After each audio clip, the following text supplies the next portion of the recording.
It's not Chad Gable. It's him! Listen to me. It's not, bro. Listen. Have you never? You're a basic. You've never looked outside of the WWE. I don't want to hear a damn thing. Listen.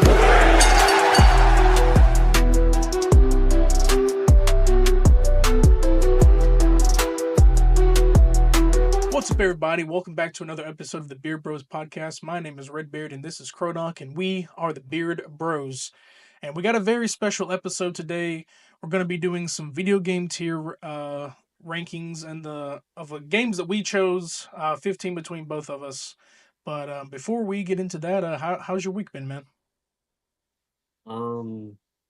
Jesus, I felt like it didn't even happen. So it was so quick for me too. Yeah, I don't know what happened. I feel like it was yesterday that we did the last episode. So I started work Sunday, and then boom, it is already Thursday. My day was even short Wednesday, and it just felt. And I don't know. It's the shortest week yet. Yet last week felt longer, and I only had 2 days. Yeah, it's been a blur. I've been enjoying it. It's been a fast week, but here we are. So, but we're gonna, before we even get into our video game tier list, because we got a lot, we figured we'd do something a little bit different, but we're still gonna include our wrestling news from the last week. And there's not much. We're gonna kind of shorten it, but I have a lot, but we're gonna kind of shorten it so we can fill in the time for the tier list and also some other stuff at the end that we have we're going to talk about. So, but I guess I'll go first with some of the news. We're going to start from SmackDown on the 21st of March. It's like a lot kind of happened for this episode. Well, not a lot, I think, but I do like that we did get Roman Reigns and Seth Rollins and CM Punk's interaction finally all together in the ring with Paul Heyman standing by.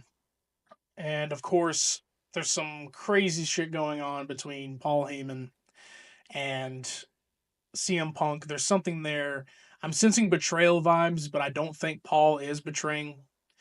Paul did make a promise to Punk for a favor, and Punk goes, "Thank you for handing the tribal chief on the silver platter," and then he attacks. Seth is like, "What the hell? I'm involved too," and they start beating up each other. But I mean, it was an interesting sequence. Charlotte buried Tiffany in a promo.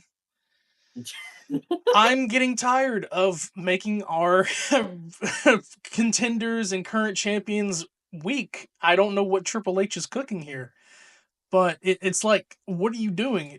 Nobody wants Charlotte to win. They're getting tired of her character. But at this point, it's like, maybe it's for the best because you're making your people look weak. And then Gunther and Jay. What? Dude, there's so much going on. The main focus right now that only anyone gives a shit about is Cena and Cody. These, like, Jay can get his big break. Now Jimmy's involved. I'll even get to that. But no, Charlotte just buries Tiffany, and it's not even a face-to-face promo. It's one of those video call promos. I never liked that format. I love it when they get in their faces. But when they're sitting there and they're in different locations, and it's obviously not live, it's already pre-recorded. But it just, I don't like your current women's champion getting buried. Her title reign's not even that great. I think she's only retained or defended it twice, probably less than that.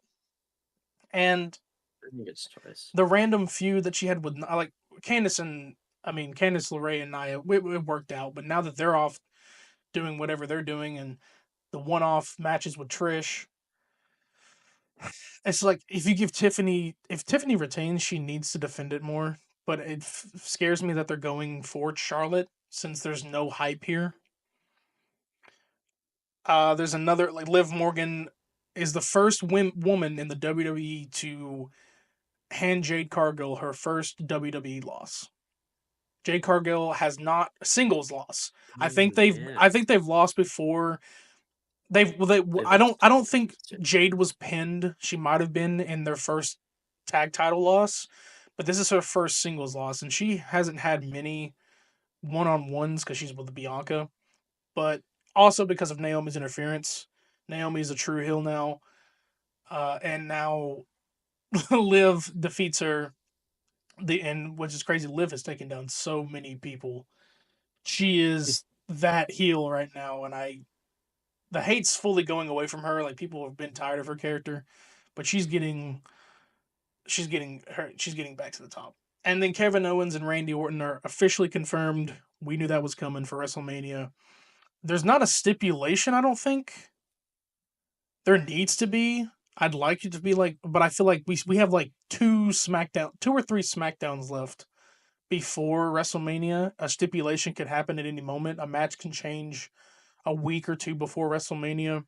So that's been confirmed. So hopefully we get to see him punt Kevin Owens. And then I said Braun Strowman defeats Jacob Fatu because Solo and Tama Tonga interfere. There's some tensions there. I see a WrestleMania match coming up with Solo and Tama, but it's Solo and Jacob. It might be too early for that. Kinda. I kind of I want more build up, but honestly, it could happen. I think So it's gonna just be a simple Jacob and Braun thing, and then maybe Solo interferes then, or something. Because I don't think they're gonna do it right away at WrestleMania. it's not Personally, WrestleMania match material. It's not. It's like it's cool, yeah, but it's not set yet. Because I know they took a minute to set up Ray and Dominic. That match went straight in. They were building it up because they're like, oh, it's probably not going to happen, and he punched Dominic, and he was like, all right, I'll see you at WrestleMania. So it was like it's set there, but you need a full on turn from Jacob because he's in between it. He's the rabid werewolf. He's doesn't know what to think if Solo's on his side or Solo's not. I don't think it's going to happen right away. I feel like it's an after WrestleMania thing or whatnot. But and for Raw, there was a lot that happened on Raw, and that's going to lead me soon into my rant because I oh sadly went on Twitter and saw, and some things pissed me off. But with Raw, we had Cena and Cody's promo again. In some way, the yes, WWE has to be protecting Cody because Cena yeah, is not killing him on the mic yet. Cena did the Brock Lesnar heel thing where he's going to fight you and then he walks out of the ring. Like, what are you doing, hmm man? I'm ready for this man to brawl. He's just like his promos are still great, but him stone faced not saying anything. Cena used to is his heel angle reverse Cena where he doesn't kill you on the mic? Come on. And now I think they're just protecting Cody at yeah, this and now point. what I hear because they start sending out on Twitter. Twitter's the worst place to be for these things because they find the schedules that the wrestlers are for. But apparently, Cena has one last appearance before Mania, which is this coming Monday. And after that, he doesn't show up till Mania. So I really hope that this last promo he has, or whatever it is, that he either brawls with Cody or he has a whole promo battle. I need that. I need something to make me because Same. I don't want to sit here go into this match and he's gone off television until that weekend of WrestleMania, and it's like, okay, what the hell do we do here? And it's working. Um, Jay Uso's mystery partner was Jimmy. Not even a shocker. People were saying Joe Hendry Obviously, because they're in Scotland. I'm like, Joe Hendry is doing his own no, thing. Joe Hendry's in PUBG now. yeah. He's Also doing his based, own shit, huh? You said based? fucking based. Yeah, dude. I I mean, don't play it it's a much anymore, simple. but Yeah, I saw some. I watch a wrestling YouTuber, and what they always say is right now in the WWE, it's simple: 2 plus 2 equals 4. Nothing more, nothing less, nothing complicated. yeah, It's just a simple equation. yeah. And of course, Jay Uso squashed A Town Down Under. Don't he doesn't need to be in a squash match to make himself look strong. He's beaten Gunther before and also lost, but there's no reason to make yourself look strong versus mid carders. Like I said, that's why last week's match didn't make sense. That ending was botched, and the commentary thought it was a crossbody, but it was like a weird jumping spear that didn't need to happen. When did he start jumping into spears? So it made him look weak. And Then now he botched over the I top just, row. yeah, I just feel like the match is going to be mediocre unless they up their game because you know it's going to be super kicks and chops. I'm sorry, Gunther is a great heel, a great wrestler, but I know it's going to be super kicks and chops the whole time. I just know it. Well, we've seen it before. Because his wrestling style is completely different, yes, and he is a very casual, the mat is sacred kind of wrestler. His gimmick is not having a gimmick. He's just coming out there like, hey, I'm better than you. That's pretty much what it is. He's the villain, Yeah. but it's gonna be that.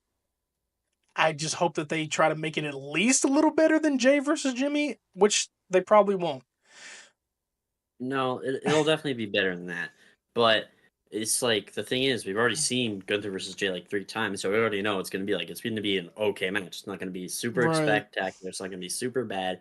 But like that's one of the reasons I've had such a hard time getting behind him choosing Gunther because I mean, just because we've seen it so many times at this Yeah. point. And now they're doing this whole angle where Jay's botching as part of the storyline, where he tripped up in the middle of the ring this week. Like, what? I don't like that. You shouldn't make your Royal Rumble winner be botching on purpose to try to make him seem weak. Why are you trying to make him seem like more of an underdog than he already was? Like, everyone knows he's the underdog here. There's no questioning that. Now you're just making him look like he has absolutely zero chance, which I don't know. Yeah, and I don't get that. Like they're doing more with Jay than they are with Tiffany. Tiffany's not even trying to make herself like, yeah, diving off the damn thing was like amazing. It hypes her up, but it's like she's not channeling. It's just like it's like they're just doing side quests, waiting for the main boss to show up, and they're just waiting around, waiting. It feels like a Liv Morgan thing when Liv first started her women's world title reign or the SmackDown Women's Champion reign. She didn't defend it much, and neither has Tiffany. It's like you got it now. Where do we go from here? It's like Shinsuke, you got it now. Where do we go from here? And then they eventually are like, shit, this belt is not doing so well. So now we may give it to Charlotte. But that's not my prediction yet because I want to see the next 2 or 3 weeks to where it's like, okay, I can tell that maybe she's going to win it. And it's still the same for Cena because now with this week, how his promo was and how he's acting, now I can't even say if he's going to win it because they are trying to hype up Cody to be the one to say he's makes me feel like Cody's making the crowd not want Cena to win now. The way he's building up this feud, he's giving all his energy, but Cena's not giving his. It's like he's that silent killer. It's like he does all of his talking to us instead of the guy he's going to be facing at WrestleMania. So I'm really hoping it changes this coming Monday. We shall see. But oh, and then also, Yeah. yeah, go ahead. Plus, like the thing is, Cody's trying to his promos are aimed at like being like, why you shouldn't want John Cena to win. Doesn't matter, even if you say everybody wants him to win. So it's kind of like Cody needs to find another avenue to go down to make people cheer for him because everyone wants John Cena to win. They don't want Cody to retain. So Cody is yeah, there every single week. Barely misses any. If he does, it's like a week in between. That's I do honestly feel like he is going to win, mostly because he's there every night and sometimes these champions call for a break. Roman got his 6 month break. I see Cody getting his. It would be funny to me if it was like poetry in motion where Cody's the Roman of this year and he returns at SummerSlam or whatever. Someone gets the belt off of him and then Cody shows up and does his like I wouldn't be Triple H has been kind of known for like giving us comebacks and flashbacks of something that's already happened. Not always. It's not always good to repeat everything. But I mean, like, wouldn't hurt if like Cody returns at SummerSlam, gives him a 6 month break or whatever. Usually that happens after Mania. You get a 6 month break after being champion and then losing it. And then backstage after that segment, Jimmy gives Gunther a nice old slap to the face. I'm seeing that as a potential match, probably on Raw or something. Maybe Gunther gives it like is a Jimmy. match. Oh, it is going to be a match. It's going to be what this Monday. I think so. Is it for the belt or is it just a one on one? Just a one-on-one. I'm Okay. pretty sure. So yeah, it'd be good to see that match. I know it's gonna be slaps and kicks again, but I also feel like Jay's gonna get interfere in that match. I honestly have a feeling because Gunther has interfered in his matches. I hope it doesn't cause a shift or anything between him and Jimmy for like, hey, why would you interfere? I don't think it will because we don't need to go back to Jimmy versus Jay. That happened, and now they're good terms again. I'm also getting tired of that angle. That shit went for so long. It doesn't need to happen again. Um, oh yeah, so Penta declines Dom's offer to Obviously, find the you way to get the fucking belt. cost him his Yeah, match. he cost him his match, and he was like, "Yeah, beat his ass." I'm like, "You cost me the match, bro. Why would I?" Which helps for me, to think that there may be a fatal four way at WrestleMania between Penta, Breaker, Finn, and Dominic. Now Ooh. this would be really because I like to visualize things. I like to think in the mind of Triple H. He's got a creative mind, and I try to sit here and think. But there was a wide shot of all four of them in different corners of the ring, and I was like, that looks like a fatal four way setup. It now the only way for that to happen is for either there's some betrayal coming from Dom or Finn in the Judgment Day, or Dom's gonna say, "Hey, I'll be in the match too with you, Finn." At the end of the day, Gold is coming to the Judgment Day. It's now it could also be if Dom wins that belt, which I could see happening because here's the thing: Penta isn't a He's winning. phenomenal. Penta, yeah, that's what I'm saying. Penta is a phenomenal superstar. His work in AEW, his work in the indies is phenomenal. But unlike Cody, because Cody Rhodes didn't even get handed this. Cody Rhodes came back and no, he didn't win the belt right away. They're not doing that anymore, where they come through and like they're already guaranteed the belt. Charlotte's a different story because she uses her name, and I don't know what's going on there. But with Penta, if he gets the match, I don't see him getting that belt yet. He's still fresh. He's still new. He's really been facing mid carders. The IC title is a mid card championship, but I mean like Pete Dunne, Ludwig Kaiser, all of them are pretty much mid carders. He's in that scene now, but because of him being costed at Raw, it doesn't seem like he's going to win it at Mania. And I don't see Finn winning it because we all know your famous rant. Everybody, over 200 people on TikTok have seen your rant. You're probably Yeah. the highlight of this show. Hey, don't So, put yourself down. well, You're just as you know much what I of a mean. But like, if highlight. they know a hype man's gonna happen, it'll be you. I just talk normally, but well, unless they hear my rant tonight.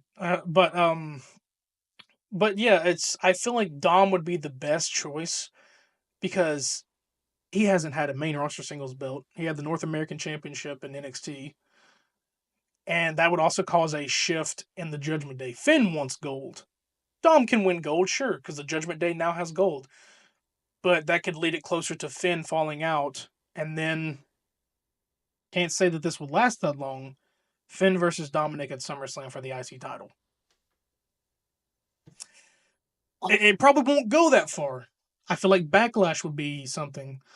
I don't know how I'm cooking with these predictions. Tony, I don't work for WWE. I promise I don't work for the WWE. I He don't know doesn't have the shit. script. I'm not green shirt guy. I'm not Smiles. I don't have the script. I'm just saying I think, and I'm like, because I mean, SummerSlam is a long way after. Dom could hold it for that long, but Backlash seems like it would happen. Then also you got to think about Cody and because Roman didn't get his Backlash match. He was gone afterwards, so Cody may not even have to get a Backlash match because that's usually where the next rematch clause happens. Roman hasn't even done his yet for Cody. He still has that ready. He could cash that in anytime he wants. I Yes, don't but know. rematch clause is pretty dumb They're kind of sometimes. dumb, and I don't know. And I don't think they still happen for the next champion, but I think they do. But I think they've fully gotten rid of that. I think that was just a teaser of like, yeah, Roman's still on your radar, or you're still on Roman's radar, but it's probably not going to happen anytime soon, since we're pretty sure Cody's going to drop the belt at Mania. And but yeah, no, that's what I think is going to happen. For maybe it's going to be a fatal four way because all four of these dudes are wanting this championship. Finn wants it so bad, and out of two of those people who lost to Braun were Finn and Penta. Who hasn't lost to Braun in a title match yet? Well, there was one. Well, he Dominic did fight for that title, but I don't think Braun had it yet. If I'm wrong, I don't remember who I had don't it. remember. But I think But you remember Dominic was robbed of the belt, or was that the World Heavyweight Championship? That was the World Heavyweight Champion. Yeah, He went against Gunther. yeah. So I was really IC title. Probably, I would say like there's a way Dominic can find it. Do you remember how mad I was when he lost that World Heavyweight You were Championship? very upset. Dominic is one of his favorite, probably much his favorite right now. His favorite heel. It is my favorite wrestler of all Yeah, time. Not even close. and Dominic's not even been in that long, and he's phenomenal. He's doing great. He's doing Yeah. really great. And then Io, Rhea, and Bianca once again, stupid, dumb scuffle, and now Rhea's getting another chance against Io, and now they're gonna be like, well, this person will determine who goes. Io's gonna retain. They're not. I don't see them just. Bianca's gonna interrupt. It's still gonna be a Yeah, match, it's gonna. That's gonna probably what the next few weeks are gonna be. People are gonna be interrupting each other's matches, causing tension. I don't want it to happen, but I feel like at some point, Adam Pearce is gonna give in and say, "F it, do it. Who cares? Leave me alone." You know, it's just that's how he's always been. He's trying to make it clear that it's not gonna happen. Also, people, Rhea, okay, stop booing Bianca. First of all, the only y'all are cheering Rhea. She is literally acting like a child. I had a nice contract signing between Bianca. Dude, I love Rhea. I love her character. She deserves everything that she gets. But right now, her character is a whiny bitch. We're getting close to my rant here. This isn't even my rant. Whiny, dude. She interrupted like 2 previous segments with Io and Bianca. She interrupted their contract signing, and now she interrupted this week's, which was just yeah. It was Adam Pearce and Bianca, no, Adam Pearce and Neo talking about what's going to happen at Mania. Bianca comes out, blah blah blah blah. Then Rhea comes out again and just darts beating. I'm tired of the whole pushing Io in the face. Stop doing that. That's just you did a three-peat on that. Like we know what's going to happen. You push her face away, she's going to start fighting you. It's like I'm excited for this match, but I'm also bored at the segment buildup. It's like stop pushing her away. Like you, Rhea had respect for Io, and now Rhea, who cost her the match, is mad at Io. Yeah, it's not making any sense to me. I hope Io, if there's a triple threat, beats both of their asses. I'm Oh, tired. Io's winning. I'm just Io's like, winning. dude, what is going on? Um, Lyra retains also her championship. Bailey comes out and helps her against Liv and Raquel. Could be, I think, it could be a match one week. I'm not saying it would be a WrestleMania match. I thought about it. It wouldn't be for the titles because I don't think you're going to put 2 belts on Lyra right now. Lyra would need to lose her Well, hear me belt. out. Okay. Bailey is going after the women's intercontinental title at WrestleMania. Wouldn't mind to go back to heel Bailey, right? Or just a regular face versus I face. don't know. Could be anything. Might be another multi-person match, but again, I don't want another one. There's so We have many. so many of those, and one of them's even. Oh yeah, Punk has a promo on Roman and Seth. There's a contract signing this Friday. Contract signings have been happening a lot, and I don't even know why you need a contract signing for a regular triple threat. Yeah.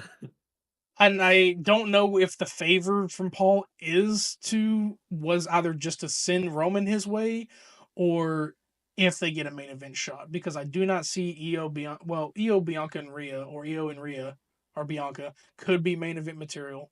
Jay and Gunther's not going to be main event. No. Obviously, I feel like night one is going to be Roman, Seth, and Punk Easily. because it's Roman. So sorry to Io and And sorry yeah. and Tiffany's and Charlotte's not going to get it either. So Yeah, it's no. they usually have stopped with the whole thing where the last time that the only time that a Royal Rumble winner recently has gotten to the main event is Cody. And he got to it twice. No, 3 times because he got it 39 and then he got it with the tag team match and then he got it with the second night. He's gotten it 3 main event. He's going to have 4 main events of WrestleMania since he's been back. I'm like, dude, yeah, protecting and favoring him. Like shit. Like, damn, dude, okay. I just hope next year, Yeah. like, we get at least one of the other ones a main event. Make it make sense. It used to be main events all the time, and now it's not. I saw something that like Cody Rhodes' return to WWE is like the most impactful return ever in the history of WWE, which I mean, Yeah. kind of true. I mean, Punk stole that show too. The next year. because of like how rumored and how long it's been since he's been here. But Cody Rhodes, yeah, from a person who was treated badly. I mean, both him and Punk were, but see, Punk was absent for so long, and he was in AEW. So technically, Punk's return happened 2 years before Cody's to WWE. So he was already making waves, and they were happy. Now his WWE return is more impactful because of his history, but Punk was already returned at that moment. So the hype was there and it was fluttering. Cody coming back was like it was never going to happen because of how his obviously history with the WWE was sour when he left. So him coming back, yes, it was, but he was the hottest star at the time over anybody, and coming back like that, people were excited to see it. But Punk technically stole the show the year following because nobody was expecting that. There was not even a single article talking about it. We knew he was let go from AEW, but we were thinking he was done. So we didn't even know he was going to actually take that step. And now he's here. So, yeah. You have any thoughts before I go into this rant? Uh, I just have one thing to say. Mm. If Dominic Mysterio does not win at WrestleMania, I'm killing someone. Anyway, Whoa! Let's go. Bleeping that in the final edit. Okay. Rants, yes. So we had El Grande Americano debut on Raw. Chad Gable. Don't even say anything, Crodoc. It's not Chad Gable. It's him. Listen to me. It's not, bro. Listen. Have you never? You're a basic bitch. You've never looked outside of the WWE bitch. to see El Grande Americano down in the all right, Indies brother. in Mexico? Have you seen his build? Have you seen his fighting style? He is Chad Gable. I don't want to hear a damn thing. Listen, it's not even about that. The IWC. If nobody knows what the IWC is, it's the internet wrestling community. All of the WWE stands, the gatekeepers, the kayfabe lovers who hate that it's killed off. You guys are ignorant as hell. Dude, we've had gimmicks in the past that were fake. Dude, we had gimmicks that were pretend gimmicks, that you were this and that. We had Yoko fucking Zuna, who pretended to be a Japanese sumo wrestler, sumo lord. He's Samoan, and now people are pissed off that we have Grande Americano, in all seriousness, Crodoc, as a white American man from the Gulf of America, who people are pissed off that it's called that. You have to get over that. I'm sorry. I understand there's tensions with Canada right now, with America. There's tensions with everything and changes right now. We're in a very, very weird time. But WWE is not racist. It's not the same as it used to be years ago. It's not the same. They acknowledge all of their people for everything, for your sexuality, for your race, for your ethnicity. They have always been diverse since the beginning. Like I said, the Samoans are the biggest dynasty in the company. They're anything. They're not racist. You cannot be if you have all these diverse people working in the company. I can understand if people thought it because if a white family maybe was the head dynasty of the company, but it's a Samoan / African Hawaiian dynasty running this company for the last 4 generations, maybe 5. Racism because it's a character who's throwing on a luchador gimmick. First of all, you got to think that WWE has to get clearance from the lucha community to do this. They don't make these decisions before asking. This isn't Vince McMahon. Vince McMahon, I'm calling Vince McMahon out. Vince McMahon disrespected the lucha community so many times with things. I get it. Dragon Lee's mask got taken off. But this is a scripted show. Predetermined sport. They talk about these things and agree to them before they happen. I am sure Dragon Lee agreed to let his mask get slipped off, and I'm sure that Rey Mysterio and every other luchador, probably Penta included, said, yes, we can do this. Chad Gable is a villain right now. He's a heel. He's supposed to piss off He's supposed to piss off the WWE universe. He's gonna get his comeuppance. He's gonna get his ass beat by the luchadors. He's gonna eventually probably reveal himself. Ray Phoenix is coming. So that's also a thing. It's there's so many things that they're building to. Calling racism, people stop getting offended for other ethnicities, other races, to make yourself look like a savior or a good person, dude. If they're not offended by it, you shouldn't be either. It's not hurting anything. It's a message.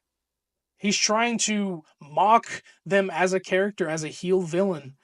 And eventually he's going to get his ass beat, his receipts or whatever if you want to call it. So like the IWC, y'all need to chill out because y'all are arrogant people. They've always been arrogant. They're negative. It pisses me off seeing it because this isn't the first time we've had a character who completely has an ethnic gimmick change or a race, not a race change, but we've had so many people be who they aren't. Like we've had Yokozuna. He was literally playing a Japanese sumo wrestler. Back then, we couldn't tell. We didn't have the media or the internet to say, "Oh, it took me probably the third year of Roman Reigns' bloodline to understand that Yokozuna was Samoan and related to them." I'm not even kidding you. But it just outrages me because they're trying to tell a story. They're scripted, and people are just shitting on it. Yeah. Question for anyone who's shitting on this, or just the ICCWC in general. So we were fine with El Generico, though, right? Like, what's the That's difference? yes, What's the difference, yes. man? You loved El Generico, who is literally Sami Zayn. I'm very aware that Sami Zayn is Well, they're also friends. yeah. I'm also very I'm also very aware that Sami Zayn is also a Muslim. Yes, people, if you didn't know, Muslims can be white. Um, and also native to to the Saudi people. Like, I don't think he's native, but still, he also put on a fake luchador gimmick. There's tons of indie people who have put on fake luchador gimmicks. You're only attacking this now. The only reason the IWC is attacking this now is because of the Gulf America. They're pissed off with the United States and they're pissed off with what's going on. So that mention pisses them off even more. So they want to claim racism. No, WWE is just adapting to the change. WWE is being geographically accurate. If it's called the Gulf of America, declared by the President of the United States or whatever, whether it's, I think it's a dumb change. I don't really care. Whether it's a dumb change or not, they're going to use it if it's on the map now. They're going to use the name. They're not doing it to appeal to MAGA supporters or Trump. They're literally just following the patent. That's all they're doing. Yeah, and yeah, he used AI videos that's what they found out, that he used AI videos in that before package. Who cares? AI is around. If they need to tell a story, then use it. I I don't mean, know they're what using else it more. for a heal. I think it's just to get more They're heat. using it. So It's there to piss you off. You don't need to get pissed off this way and think it attacks your entire well-being. It shouldn't. It's a. It's not going to be there very long. It's not even. I don't think it's going to last into WrestleMania. It's going to be done before. And I mean, I could get Ray versus him or something, but it's not going to last. It probably will last. He'll get unmasked, and I'll be proven right that it's Chad Gable. it's not.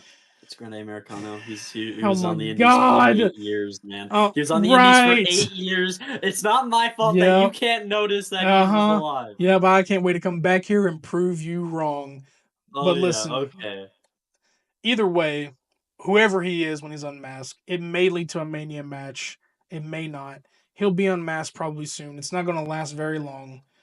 They're not going to make these things. This isn't an Iron Sheik situation where they make him like he's from Iran or something. The whole that's one thing. The Iron Sheik, they did a whole terrorist angle on him back in the day. Vince McMahon had a whole terrorist angle during the whole Gulf War, and he was the villain, and he was pretending to be Iranian. He's not Iranian. The Iron Sheik is not Iranian. They had a whole angle. This has been going on for so many years. The new Is it? generation, no, the Iron Sheik is not Iranian. I think he's a different. I think he's different, but he's not like that. Like, or no, I think Iraq was Gulf War. Yeah, but still, like they had an angle for him where he was pretty much on the opposing side of Americans.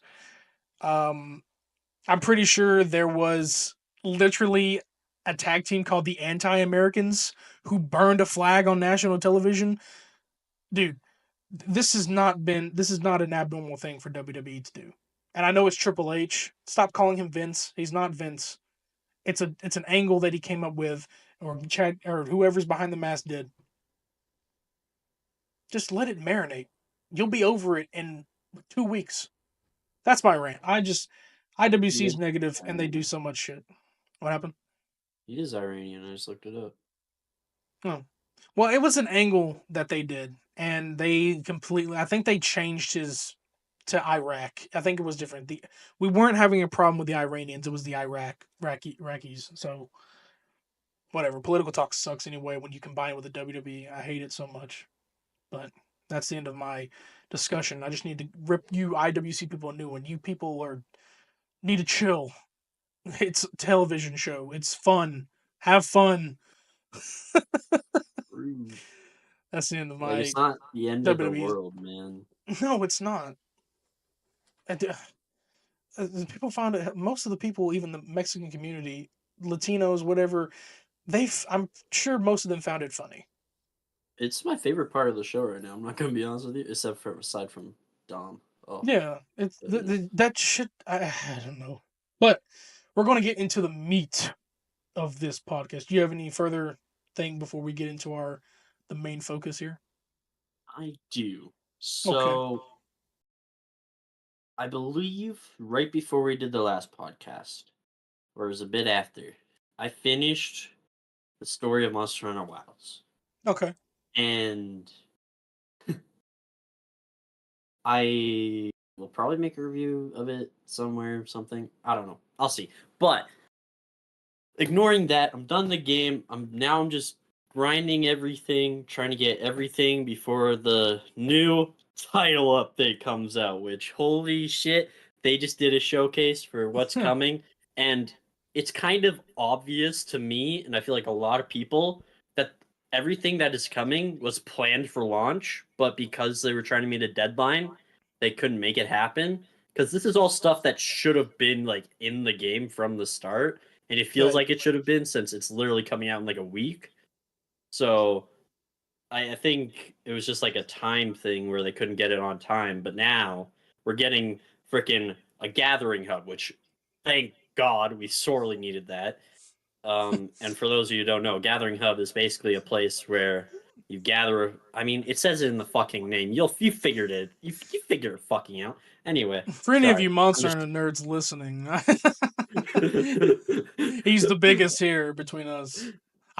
I'm. I tried what Rise, and I was like, couldn't No, do you it. tried World, Oh, but I tried World. Okay, I tried Worlds. I had a bit of fun, but I was like, it wasn't my cup of tea. It's like there's a lot that you said even grinding. And it's like me, I for some reason can't play any grind games right now. I don't think I have been. I No, have over 112 hours now. he has more time than me. Let's just say that. Okay, he's younger than me.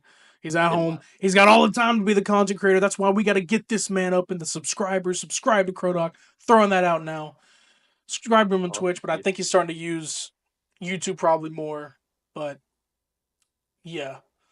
Yeah. Well, then I. But anyway, they also announced Arena Quest, which is also a thing that was in Base World, I believe. Arena Quest is basically the how fast can you kill this monster, basically. Oh, And you gotta do it with this certain equipment. And it's just stuff to get like unique rewards. It's cool. I hate it. I'm personally an Arena Quest hater. Sorry to anyone who likes them. I'm not one for like trying to kill the monster as fast as fucking possible.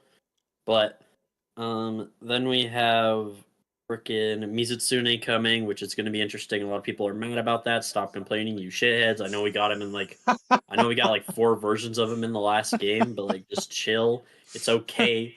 Like calm down. And then can't relate frickin' to this shit. also, another thing I want to say is because Wilds is so popular, I mean, like freaking over 1 million people playing on Steam concurrently, right? So But because it's so popular, there's a lot of new people who came in, and with that, a lot of toxic people have entered the Monster Hunter community. And it's been a real weird thing to witness because before Wilds, Monster Hunter community has always been like the nicest community in the fucking world. Never complains about anything. It's always just like, yeah, let's go. The only thing we complain about is when a fight's so hard that we start crying. But um, but All right. now, like every little thing is getting complained because there's so many people playing it now. So there's toxic players in the fan base, and it makes me kind of sad because I like the nice little community. Well, it wasn't little, but I like the nice community, and now it's getting toxic, and I hope it gets better. And people are not having ethicalness anyway. They also announced Arc Tempered Raidao, which is definitely a good thing. It's basically just going to be the hardest fight in the game, and people are saying Monster Hunter Wilds lacks difficulty, which is true. I do think it is not that difficult when it compared to other Monster Hunter games. So getting that will be good, and then they're also doing a festival event, which is going to be good. A lot of stuff coming. I'm super excited. I'll probably be streaming all of it when the updates are out. So Yeah, for sure. Yeah, for good. sure. Check out his channel for that. Subscribe, get some updates, because he's on the grind with it. He's on the grind with it for sure. Grinded the hell Yeah. out of first part of Monster Hunter, and now he's got some more to do. So, but I guess that means we can finally get into the meat of what this podcast is about. We're going to be doing a video game tier list of our top 15 games each between us two, of what we just see as our favorite games, and we're going to be ranking them. Mostly, this is going to be for visual pod. This part of the podcast, definitely recommend watching it. You can see it well on the screen, right? You have it watching. But pretty much, yeah, this is going to be the meat of that, and so we have a good list of games down here, and we're just going to be ranking them, talk a little about them, why we put them there in this rank. Um, the levels may go between us both because some of these that he has played that I definitely haven't played, and some how he hasn't played what I played. But I mean, I can't say if any of these are going to go into F tier or D tier. I have some honorable mentions as well. Quick I guess we question. can. Yep. Are we gonna like do a thing where are we gonna like have to work together to rank them in a certain spot? Yeah. And also, what are we ranking them on? Are we ranking them on just how much like we enjoy them, or I how good can of a game they are? I can say how good of a game and how much we enjoy them.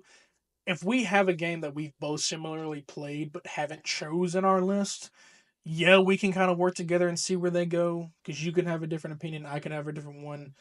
I guess you can say like, don't automatically put it into S because I say it's S. If you have a thing with it, we can say, oh, well, then we agree that probably it's a B level game. Hmm. Just pretty much like that, so it doesn't like just because it will make it go quicker if I just say, oh, S A, So, Yeah, well, first game we have here is Skylanders. Now, I think that's a certain game. I couldn't find an image because there's so many Skylanders games. I'm guessing you that's meant the the first overall. one. That's the first Skylanders game, Spyro's Adventure. My favorite. That's the one. That's the. By the way, first video game I ever played. Skylanders Spyro's Adventure. So I'm guessing, but you went for the series when you sent me your list, right? Yes. You were going for the Yes. full series. So was there like it? So me, this is obviously I never played. I never experienced Skylanders because I knew you had to have. Didn't you have to have a certain console for it? Because they were like little figures, weren't they? No, it was on like tons of consoles, but what you needed was a certain. You needed. It's really hard to get now, expensively so don't get it. Oh no, But yeah. um, Skylanders, you needed the console you want. You needed to get the game for that console. You needed to get the portal for that console, and Jesus. you needed to get just the Skylanders work on anything. So you just needed to get the Skylanders too to use them. Just Skylanders, for anyone who doesn't know, are little toys, and that was when the like toys to life genre became a thing, and doesn't exist anymore. But Toys to Life became a thing where it's basically an amiibo. It was like the first amiibo, were Skylanders, You and remember? You remember when the Disney tried to rival that with with Infinity? I have those games. It had its potential. It looks so fun, dude, but it It is. tried to rival the Amiibos and Skylanders so much it didn't go through well. But I heard it was fun. It just didn't keep going. It was fun. I spent tons of hours on Disney Infinity as well. Yeah, I never. Um, Yeah, as a kid growing up, I didn't get those resources. I just had a console. I was like, you're not getting a Portal. Also, Infinity uh, was limited, I think, on certain consoles. Wasn't it just on the Wii? Or am I? it was only on the Wii U, I'm pretty Yeah. sure. So I didn't have the Wii U. I had the Wii at the time. Wow. Fun. So I never Yeah. got a chance for it. So I guess where would you think? Because for me, like I didn't play, so it could be, you know, I guess it could be yours, or I guess because I never played, maybe that takes it down to rank. But where would The you thing is, personally? Skylanders is a game that I'll revisit like once every like year or two, and every time I revisit it, I fucking cry because of how much I love that game. But the thing is, I know the game isn't perfect. I know the whole Toys to Life thing is the most like we want money thing ever and bullshit ever. Not to Complicated, yeah. mention, yeah, their greed fucking made them die, and that saddens me because I want another Skylanders game. I would literally chop off a limb to get another Skylanders game. Also, Like, like it's appealing to kids, but I feel like it should really be appealing to like at least teenagers who have the mindset to keep up with these things because I'm pretty sure kids have bought these and have lost them and you can no longer play with that character or whatever if you don't have that character for the portal or whatever. I never knew how the saves worked in the game. I never knew if you lost a character, what did it do? It's um, yeah. well, like, so if you lose the actual figurine, can't use it. It's just gone Yeah. now. You have to have the figurine. You have to place it on the portal. It has to send the data to the game. It has to recognize the data. It has to use the data to put it into the game. Really cool. And again, my first video game ever, so it leaves a lasting impression on me. I hold this game very near and dear to my So heart. was it like a The whole top-down series. turn-based thing, like fighting? Um, God, it was actually a really like unique formula that I kind of can't really explain it, but it's kind of like um the old God of War games. It's a hack and slash. So it's a hack and slash plus puzzle game where at least for the first two games you can't even jump. So you just have to like do puzzles like from top to down, like that kind of stuff. So yeah, it, it's hard to explain. You'd kind of have to see the gameplay, but really Okay. cool. Also really expensive, and I I personally like if this is just off pure enjoyment and how much it's lasted on me, I'd give it an S. But to be honest, if I'm looking at this like from a game standpoint and just like what, especially the later games in the series where they fucking fumbled the bag so hard, it would have to be a B or C. So Yeah, I'm thinking about between B or C because the fact that what you said, like, because also depending on, like, think about if you're getting this for your kid or you're getting this for yourself, and financially, like, I'm pretty sure these figurines alone cost a good bit from the actual portal and the game itself. So, like you said, if you lose a figurine, you can't use that character. If someone only owns one figurine and they have a save on that and they lose that figurine somehow, you can't play the game. You have to get to another figurine, I would assume, and you can no longer play it until you get another figurine or find that figurine to continue your game. So like it's relied on having it's a cool concept because it's like, oh man, it's like if we played a WWE game and we had to have the action figure and boom, you put them in there, which that would be crazy because there's a huge roster. But it's like just an action figure going into a game to fight whatever monster, whatever you're doing. And yeah, relying on having the actual figure for that to play the game, I think, yeah, that would be a C for me. Just because the formula is weird and also like if it's expensive. I'm not saying expensive is going to knock these games down, but yeah, with it's that definitely a thing that'll knock that things down. yeah, with that reliability of like if you lose that figurine, you're done for until you find or buy another one. Yeah, C is definitely the best option for that. Yeah. Well, the thing is, they would do like the packs where they'd give you three figurines to start the game with if you bought Okay, the game okay. with it. But the thing is, one thing that's really annoying is you have to have one. figurine. So you have to buy at least 8 figurines to 100% the game, which is bullshit. That's just the first game, by the way. If you want 100% like the later games, you have to have like 20 fucking figurines. So Huh. that are different. So it's fucking bullshit. But Well, next is probably both of ours. Well, it's not on your list, but it was on mine. WWE 2K25 or the series itself, but I think we can try to go with 25. yeah, Currently, right now, I'm having a blast. It's probably one of their best since they revamped the series for 2K22. So many cool options that have changed. Third person camera. This is the first one out of all of them that I'm actually grinding on my faction. My faction, for those who don't know, is a mode which pretty much plays with the wrestlers in general. They're in card packs. Like each, you have 5 people in a faction. They're on each card who have different levels from starting from bronze all the way to pink diamond, which is or pink ruby, whichever one. I think it's diamond.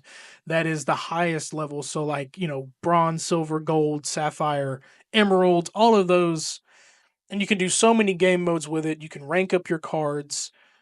It's a fun mode. At first, for me, it wasn't because it's such a grind. But regardless from that mode, their story mode, their arcade mode, new match types, wrestlers.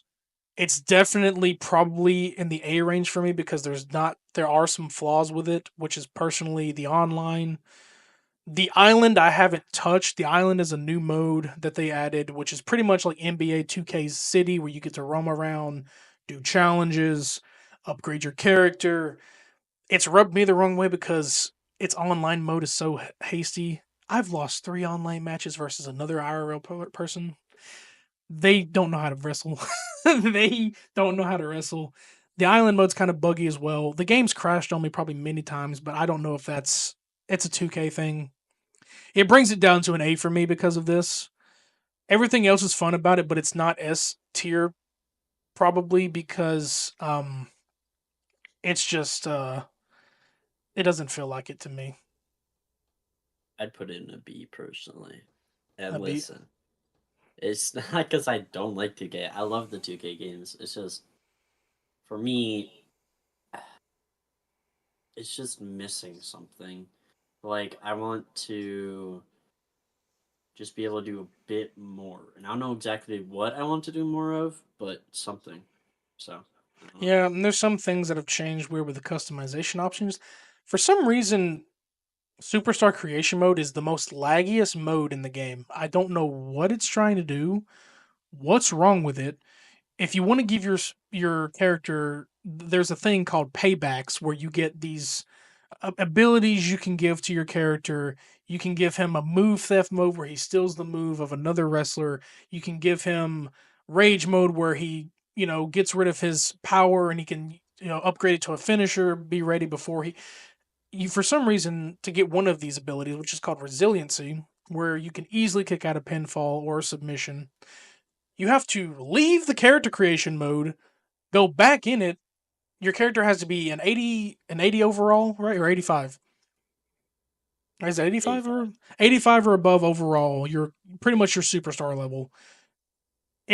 Even if you change your superstar level to 85, you have to leave character creation, go back into it, then click the payback, then have that set as his payback. It's the most weirdest thing for character creation this year.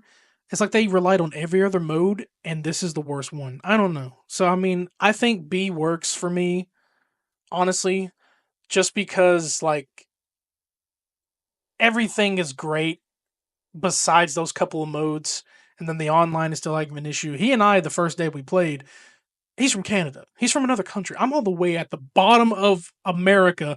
So us being able to connect that quickly like we did, living in 2 different regions, I was surprised. I don't know how it is Same. now. We haven't tried it again, but it doesn't like fighting other created characters, I think, or it doesn't like using created characters some reason. It's a weird mode, but B works for that. Yeah. I You know how guess I feel about this. yeah. Oh, about Grand. Oh yeah, Grand Theft Auto. Well, yeah, it's kind of the series as a whole. I know you don't play it. You're not really a big fan, right? Okay, listen. I'm sure the story's great. I haven't played this story, but GTA 5 Online is like one of the worst experiences I've ever had in my entire gaming career. So, Well, here's that's where all. we can go from this. We can use this as just story modes. I did because I didn't get the Grand Theft Auto Online one, so this is just like probably base game. I have a lot of nitpicks. Like I grew up with these games. I shouldn't have. I was a kid growing up with these games. Vice City was my first game. One of my favorites. What the fuck? Grand Theft Auto San Andreas. Yeah, I know. Well, I played every game that my dad had, and my dad had a lot of Rockstar Games collections, which is crazy. But Wait, Vice City was your first video game? Versa, no, not my first video game. My first Grand Theft Auto. My first video game was probably Stuart Little 2 on the PS1. On my Stuart Little fans, yeah, no, Base. no, like it was. I had like educational games. There's an old education console that's still kind of around today called the V Smile. You've probably never heard of Huh? this. It's an educational console. It's orange. It acted like a Super Nintendo or it acted like a Nintendo 64. You had the cartridges, you put in the game. They had Toy Story as a learning game. They had a game called Alphabet Park. They had Barney. Dude, it was a learning game for me. I had this and also like a PlayStation, but I had a learning, console. Barney No, is that's not in here. Nobody knows what a V-Spawn looks like. I'll put it on the screen. I'll make sure to do that this time. I didn't put the damn title belt on the last episode in the screen. I should have. We'll do that when we get close to predictions or whatever. But it's a nice little education thing. It's like a cute little education simulator thing. But this wasn't my first game, around Stuart Little too, but Vice City was the first one that I experienced that was a mature game. No, my dad wasn't neglectful like that, okay? I just played whatever he had. He introduced me to the game system, loved it. That just happened to be something he didn't think nothing of it because a child brain's different, but I was very smart. I kind of had a feeling I was killing people. But with this series, like there's so many good titles. Probably one of my favorite would be the fourth one because of how serious it kind of was, and I'm a sucker for serious stories and how like dramatic it was, and like the the whole point was like, oh, foreigners coming to America, they want to experience the American dream. You find out the American dream is sad and people die around you.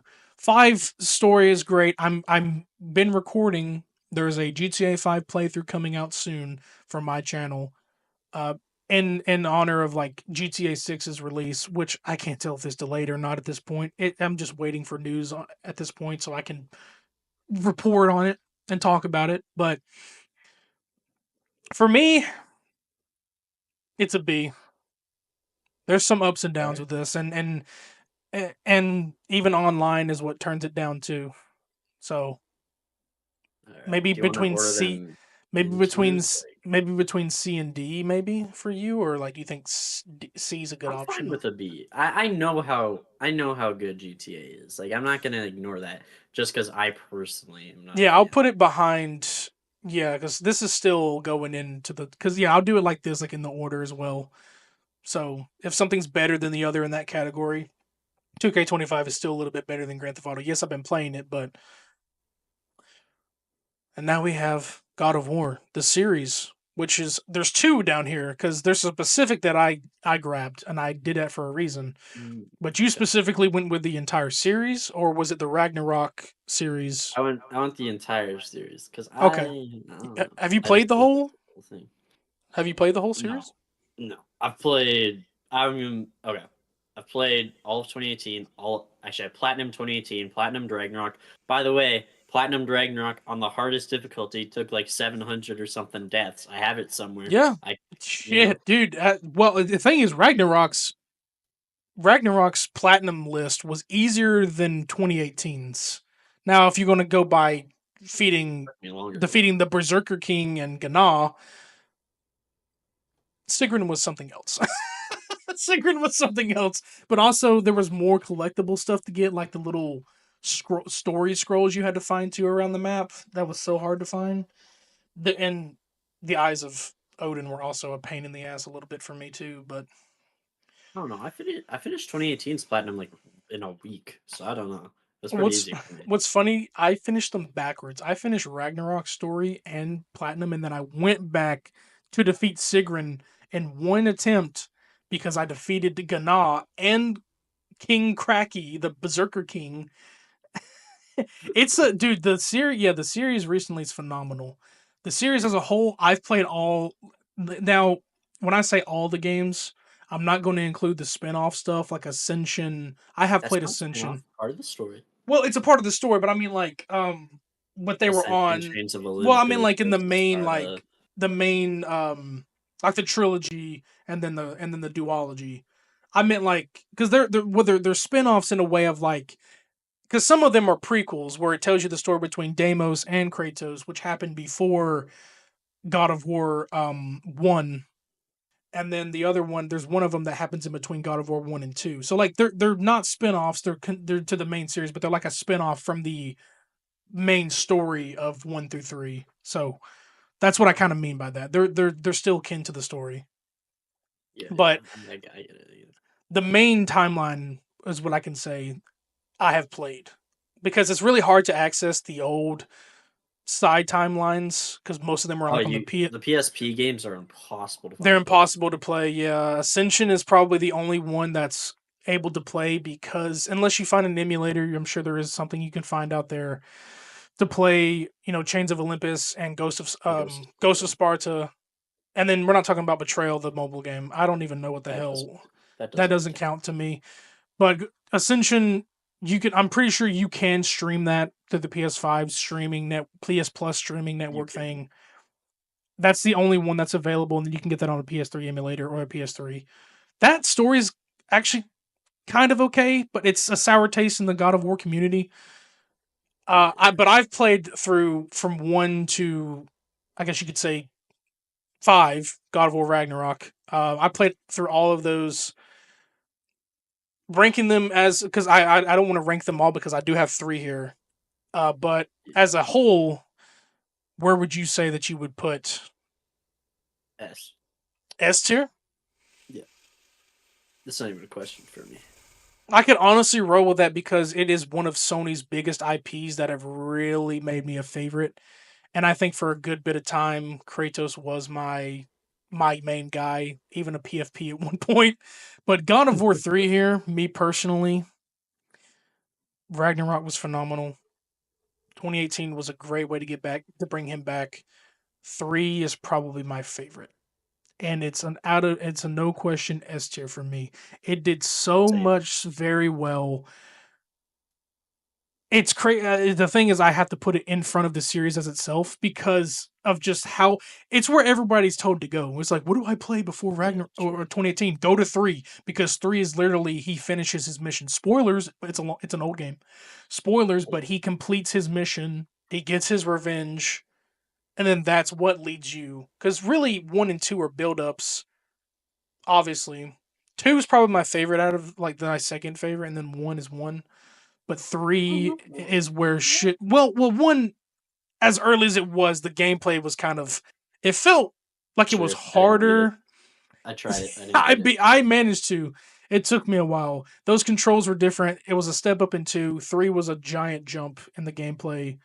The Oh yeah. story is great between all of them because it's continuous. Yeah. From 1, 2, and 3, they only take place within like I think 1 is like or 2 is 10 years after 1, and then 2 picks up right into 3. So Yeah. it's still a phenomenal story. Um, yeah, S tier is definitely the best. And then Okay. now, here's one that's gonna be you can't say much because you haven't played any of these. Hey, I played Origins. Okay, you played Origins. Well, this is the actually the Return to Arkham trilogy, but I can throw Origins into there because finally, out of all these years, the Batman Arkham community and myself, we have finally accepted Origins for how it should be. It's respected now. Good. It's a good game. It's my favorite one that Origins I've used to be played. shit on. Origins used to be shit on before Night came out because Origins wasn't a part of the trilogy or considered because Rocksteady really didn't develop it. Uh What is it didn't have Kevin Conroy as I yeah, it's definitely great. It didn't have Kevin Conroy as the lead, but also because it's a younger Batman, so I think I cried during the ending of Origins. Yeah, it was great. Craig Smith. I almost said Roger Clark, the voice actor of Arthur Morgan. Roger Craig Smith was definitely a great choice. Sonic, by the way. Um, Surprisingly, you didn't have. Gotta go fast. You had no Sonics in here. I thought you were. Well, Yeah. yeah. But for me, currently right now, I'm replaying this. If you want, I'm streaming it also tonight as we speak. From this recording, the stream's already done. But I'm also streaming the same night this podcast comes out.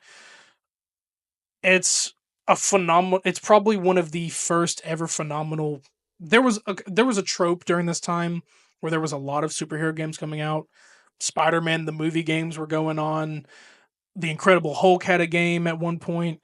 This changed the game, like basically changed it forever. This was its first step to success. Arkham Asylum, great. City, probably my favorite, will be. Based on the nostalgia and the story, and I think as a kid I played that one so many times. I can't tell you how many saves that I had. Origins, it took me a minute. It took me a minute to kind of get used to Origins because it wasn't the same format, but it was different and it was upgraded. And then Night, that one took a complete turn in gameplay. I think the thing that I have a problem with Night is the gameplay that heavily relies on the Batmobile. That was the Awful. point. Gameplay is kind of weird, but the story still holds up to me. So that's my nitpick. For me, it's an A. I It doesn't agree. it doesn't fall into S because of like there are flaws in between.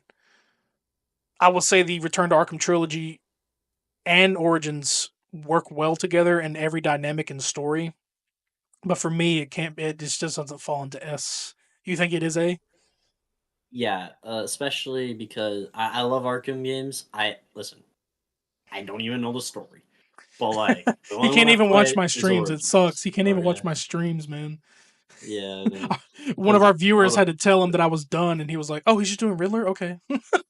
yeah, because I want to play them for myself at some point. I don't know when, but I will. And the thing is, Arkham games are so cool though. Like especially Origins that I played, I loved it. And not to mention, it literally made a genre. It made a genre. It made an engine for that is used for multiple of my favorite games. So it literally revolutionized the action adventure space, like the action what would it be called? It would still be called action adventure, Okay. action adventure slash detective or like crime because like he pretty much is majority of the time analyzing crime scenes to figure stuff out. I mean, like there's detective vision where like you're following a trail of like somebody's pipe, pipe, crack pipe or not a crack pipe, but like tobacco pipe, and you're following it around. There's even points where like it's pretty much action adventure slash crime thriller in a way. You could say probably not thriller, but But yeah, like because it he's a inspired detective, so inspired like four of my favorite games that are on this list. Like it it's crazy how much this game has done for video games, and also and it plus it literally inspired my favorite game of all it's time. also surprising how short the campaigns are because Arkham Asylum is very short. Because one, well, you're in a secluded area, you're on an island the whole time. City is what expands completely. City, I think you're on three different parts of the island, even though you're inside of a walled prison. There's still like three or four different big sections you can go to. Like you got amusement mile, you got industrial mile or whatever it's called. You have all of that, like everything you have there is still broken up into this one big city that's closed off from the other half of the city. And then even Origins expanded it. You had that long ass bridge on Origins to another island, which people hate that bridge, but when you get the grapnel boost, it's better. But also you have fast travel, so if you don't like the bridge, you can use fast travel, which is I think that is the first game they introduced fast travel. I don't think they had it in City. And then Origins, sorry, Night, you have everything's unlocked pretty much. The whole entire city is open, but because you have the Batmobile, you can traverse everything now. there's still limitations, but I just love the development of the city's sizes. It keeps going, it keeps going.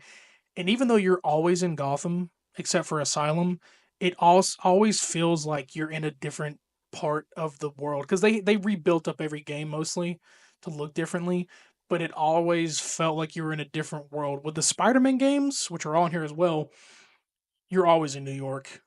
They rebuilt the games, Yeah. um, but yeah, A works because that is such a lovable game series, and I'm glad that I'm streaming them again because they're so fun. And I got them on PC at a discounted price because Batman had a birthday, or Bruce Wayne did. So I mean, hey, why not play through them? Because I love these games. And now we're Yeah. down into one that pisses me. Oh, go ahead. Wait. Before you move on, I think you forgot one of my games on the list. Which one? Ghost of Tsushima. Did I not add that? So now we're into probably the most difficult game that I can't even get through. And you love this You game? haven't beat it? No, it's rage Oh. inducing. I already have. If I didn't Oh. have one hole in my wall, I'd have more for this game. Oh fuck. This, Sorry. you all right? You're already raging Yeah, at the no. game. No. I listen. It's one of my favorite games of all time. And listen, I think it's because you haven't beat the game. That's all I'm saying. Dude, Listen, I I don't think it's even a think I skill got on the issue. second It's a skill island. issue. All right, Oh my okay. god. I don't even think I got on the second island, dude. I don't know how bad it is. Well, I S ranked every base game boss, so that's That's probably how where your anger comes from. I think I No, couldn't do no. that I shit. love this game, bro. I don't get mad at this game. I've like done like little like practice speed runs of Cuphead, bro. I love Cuphead. It's actually pretty easy once you get used to it. I think it's actually one of the easier games on this list, if I'm be honest with you. But like, I don't know, just the variety and all the stuff you can do, and then the DLC of Delicious Last Course adding like so many bosses and adding like even more weapons. It's so good. And I love the run and guns. I love that you can get like I platinum Cuphead, by the way. I love that you can Oh get my god. I love that you can do the pacifist runs for the run and guns because you have to for the platinum. Basically, you have to go through like the run and gun stages that aren't the bosses without killing anything or shooting at anything. It's actually a really fun challenge. But dude, I love Cuphead. The bosses are so well designed. It's like a 1940s cartoon. The art style is amazing. Every single frame in that game is hand drawn. Nothing is like, you know, I think it's a beautiful game. I would put that at A rank personally. It's like I feel bad if I'm gonna lower it because if I'm gonna lower it because I suck at the game or what. I Fuck don't know if it you. goes down for B tier for me because I just didn't finish it. I don't know what boss that I ended up on or I couldn't finish.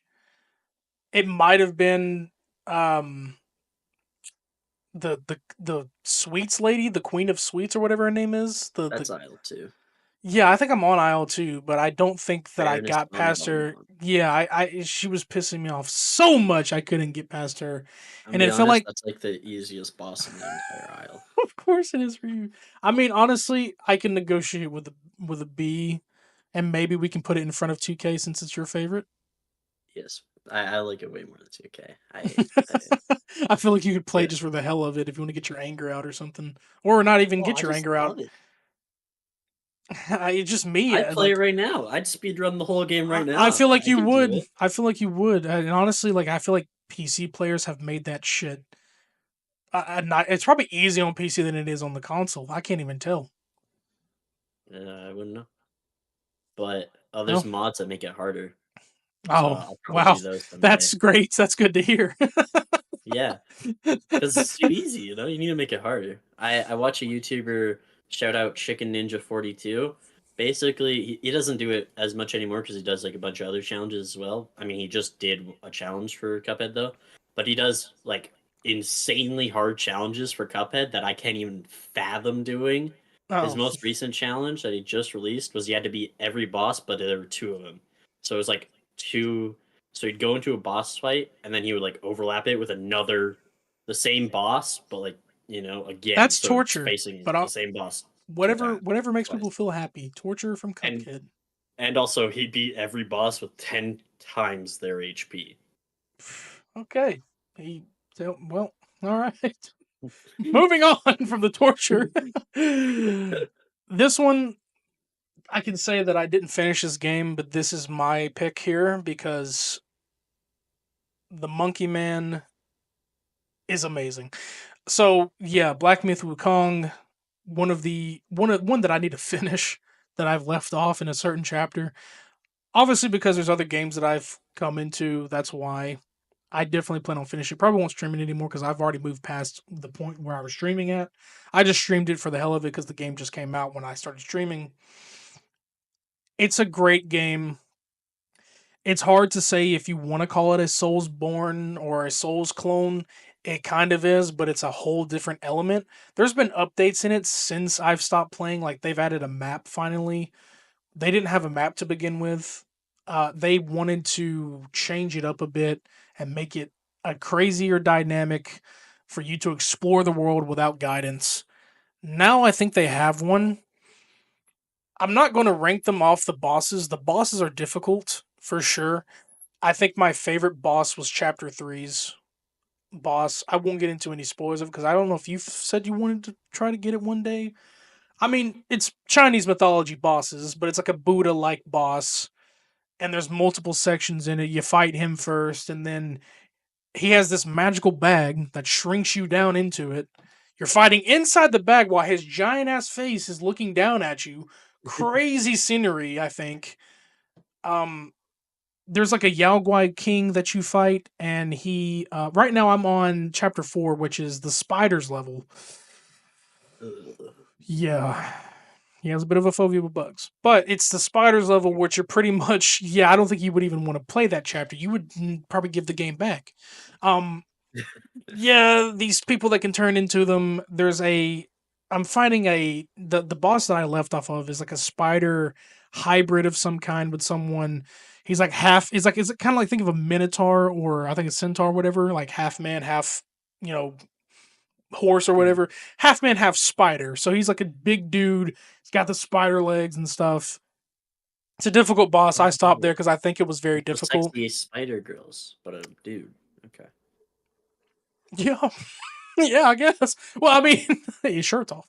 No, but it's that's pretty much how that chapter is. There's women that turn into the spiders. That's pretty much what it is. I don't know what they're called. I forgot. I forgot. I have to get my. But for me, I'd have to put it in B. Honestly, because Okay. like it's a great game. There's a lot to adapt to. It would go probably back up to A for me, given now that we're having a map. I haven't gotten into it, but I think it would be for that, and I do think it is a little bit better than 2K. Yeah, I'm fine with that. Given that this is a sports game and well, you're fighting, this is definitely there. The bosses are Yeah. hard, but the bosses are not as hard as these bosses for me personally. So I can't put it before Cuphead. But You think Cuphead bosses are hard? leave me Dude, that's alone, dude. crazy. My attention span and patience for these bosses, dude. I cannot. I can't, bro. Anyways, moving Oh, on. dude. We have the Ghost of Tsushima, which is your pick. I've played, I can't remember how far I played, but I have not completed the game. Sue me. I'm sorry. What's your take Well, on it? Is it phenomenal? okay, so you've played the game at least though, right? Yes, I have. Okay. I beat the game in one weekend Jesus. back like oh god, it was a while ago now. But like years ago. And then I didn't own the game at that time. I was just playing it on someone else's thing, but I beat it in like a weekend.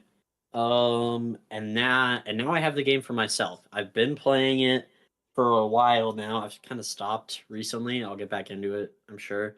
But I am gonna platinum it at some point. It's my ooh, it's a good game. It is a good game. And it's kind of like that Arkham kind of like inspired kind of thing, you know? That's Yeah. why, like I said, Arkham inspired so many of like my favorite games. This is one of them. It's not like totally the same. The combat is like very different, but it's really good. I just ooh Yeah, I ooh. can't say much because I know I got through the sections. Like I don't even know. I was doing side quests and stuff. Like I can't remember where I ended up because I think it's been years since I tried. Because it came out what 22, 22. 2020. So yeah, it's been a. I think I got it late because like I was not necessarily like I wasn't not hyped, but it wasn't one of the games at the time that I was going for trying to like buy or get. So I gave it. But then I eventually like PS Plus users were able to get the game because I think they had a PS5 upgrade because I think it came to the 4 as well. Yes. So then you got a free upgrade if you owned it. I think I did own it at some point, but I'm pretty sure we got it for like I don't know if I don't think I bought it in full. I think I was able to get it for free. I think it went to a PS Plus thing and we managed to get I managed to get it. Um because I had the 4 at the time it came out still. So I think I either got it somehow and then I had a free upgrade, like the director's cut. But I didn't play it much, and I think I need to because we got Ghost of Yotei coming out this year. My God, you're going to be busy if you get that. This is the year of games. This year is crazy. So I Mhm. mean, I could put it in A if you think it's an A, but what's your No, no. At the end of the day, I think it's probably like a better. It's probably like on the same level as the Arkham games in like terms of like an actual game, story and Mhm. gameplay wise, because the story and gameplay is actually really good. Right? But when I'm on my PlayStation and I'm looking at two games side by side, and I'm just like, yeah, I want to play that right now. I'm not thinking I want to play Ghost of Tsushima right now because it's a heavy game. You have to be like fully immersed, you know. Yeah, yeah. But Cuphead, I can just go in that anytime I want. You know what I'm saying? I can have like something on. I can like just fucking do whatever the fuck I want. So personally, it's below Cuphead for me. But So like still in B, but behind Cuphead. yeah, and if you want to put it behind Black Myth Wukong, I'm I also feel fine like with that. yeah, because honestly, because I don't know if there's not crazy boss fights in Tsushima, is there? No, it's very grounded. So it's It's like, does based this? on history. So does Wukong kind of beat it because of like the hard difficulty, kind of? Because I guess because Cuphead and Wukong have a favor for you, it's not, but for like a favor of like boss battles that are kind of like Well, yeah, the boss battles in stress Cuphead and inducing. Wukong are so unique. Yeah, stress Ghost of inducing. Tsushima is I'm the same boss every time. right, So right, right. Okay, okay. That works then. I guess we can put it there. Now this one, both of has been was actually on our list, or you haven't seen my list, but I'll say that like it was on my list. Um, I believe so. Yeah, Jedi Survivor Series. Um, probably the best series in recent years, besides like Force Unleashed, the Coder, Battlefront games. but those aren't recent years. Well, like I mean, the last couple, maybe the last decade or so, but within the recent years of Fallen Order and Survivor, from EA, even though it's Respawn Entertainment, from like EA Publishing, these have turned out great. They're not that great. They are, in my opinion, they're like with the Survivors release is what is going to take this down for me. Same. I'd never had any game crashing moments, but I did have some weird laggy moments. It never crashed once on me. I think it crashed. No, I think it did crash once, and that was it. Might have for But me the too. lagginess in the beginning was kind of weird. The story for Fallen Order is a perfect start to the series. Oh, Very beautiful. perfect start. Amazing voice acting. Um, Cameron Monaghan, amazing as Cal Kestis. One of my Phenomenal. favorites. Dude, I remember watching him in old Nickelodeon movies and shows, and he starts, and now he's doing this. And Cal Kestis, I love the character dynamic. The boss battles are awesome. Oh, Dude, it makes you kind of think of Soulsborne, but it's way different. And there's another game I have in this list that's kind of like Jedi Survivors combat and battles. And the open world, oh my god, the open world. oh, It's even relax. It's even better in Survivor as well. The open world, the side quests, the secrets you find, all the powers you find, the stuff that he taps into in the second game, the twists, ending, the twists, everything.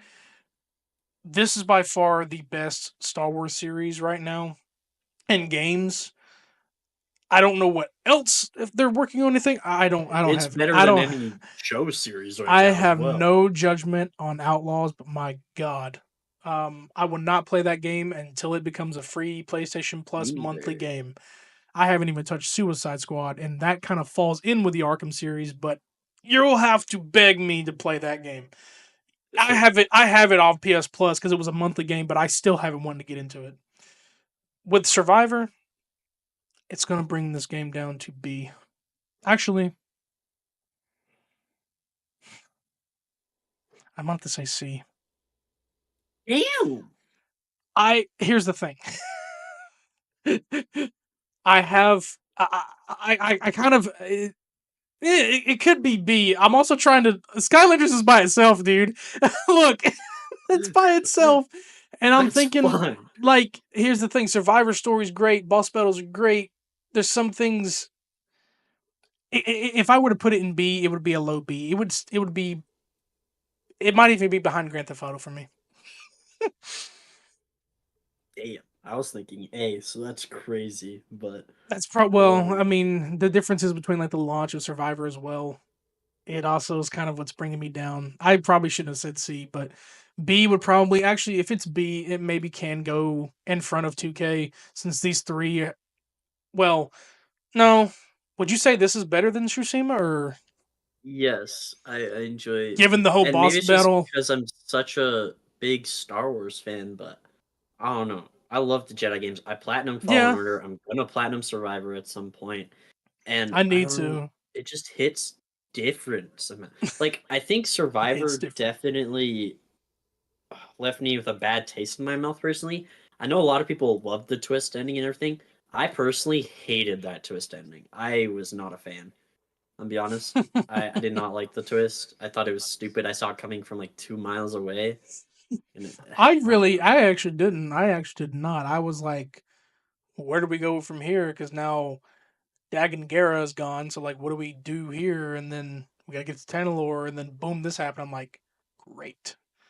And now they were in working on the third one last year, and they're still in development. So we could get some announcement news probably at the end of this year or next year for a release date. Oh, alright. I'm kind of excited. I'm really excited to see where they go with the third one because I'm pretty sure you're gonna be training his child now. If Yeah. his child is force sensitive, which I can't remember if he was. I don't think he was, but if he is, then that would be insane. She, I think. Oh, was it she? Yeah, yeah, it was his daughter. My bad. Yeah, Yeah. sorry about that. Yeah, my bad. Okay. Um, That works but well because that's the boss battle trope you have here with these three. yeah. So the bosses in Survivor did get better from the first game. I Also, will if they add. do announce another Jedi game, that's when I'll platinum Survivor. Because I think that's all I did with like Fallen Order. I was like, I played it, then I waited, and then as Survivor was announced, I was like, oh, I'm a platinum Fallen Order. So But see, in all seriousness, lack of punches in the second game brings it down to an F. No, I'm kidding. true, base. You know, put it. What do you want to put it in C? Because lack of punch. No, I think B Like, still works. But yeah, also Ravis's fight, I nearly died. Fuck you, I remember Ravis. Ravis. Ravis was the Almost died. tentacle guy. The dude who had the tentacles come out of his. He was so. He had also that like giant chain that he could throw across the room. I think it was I don't remember electrified. any of this. Yeah, I don't remember this. it was such a difficult fight. I think I died the most on him. And then there's Ogdo Bogdo. Oh, Fucking that bitch. fucking F Yeah. tier. No, Ghost of Tsushima. Um next this next series, I don't think you played any of these. What Wolfenstein. is it? Oh no. So this is the entire collection. Um this is the alternate history collection. So this is the Machine Games version. This is the Bethesda Machine Games. I'm pretty sure Bethesda is the entire series, but this is the Machine Games version, which is the 3D first person version of the games where it spans across four different games. So you got the New Order, which is the pretty much it so the whole premise of Wolfenstein is it's an alternate world or alternate simulation of what would happen if the Nazis won World War II instead of the Americans. Oh, yeah, I heard Yeah. about that. So yeah, what would happen in an alternate situation? It goes back to Wolfenstein 3D, Castle Wolfenstein, Return to Castle Wolfenstein, all of that. And so this is the New Order is apparently a sequel to one of the older games. I think it was Return to Castle Wolfenstein. So the New Order is a whole new visualization. It's first person. You play as the main character who is B.J. Blazkowicz or William Blazkowicz, Terror Billy as they call him, and throughout each game, the New Order, you're trying to take down General Death's Head or William Strauss, one of the main Wow. generals. Yeah, and it's a phenomenal game. It is a sister game to the Doom games. It does have the same concept, Oh. but instead of the demons, you have Nazis. But now there's also a different caveat to this. You're not just fighting Nazis, you're fighting Nazis in suits of armor and robotic suits.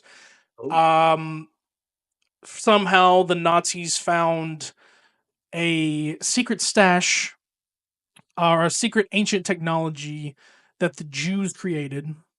Hello. I'm a Jew. I'm a Jewish person myself. That the Jewish people created, ancient civilization, buried these kind of things away, and they found them, and they created these machines with them.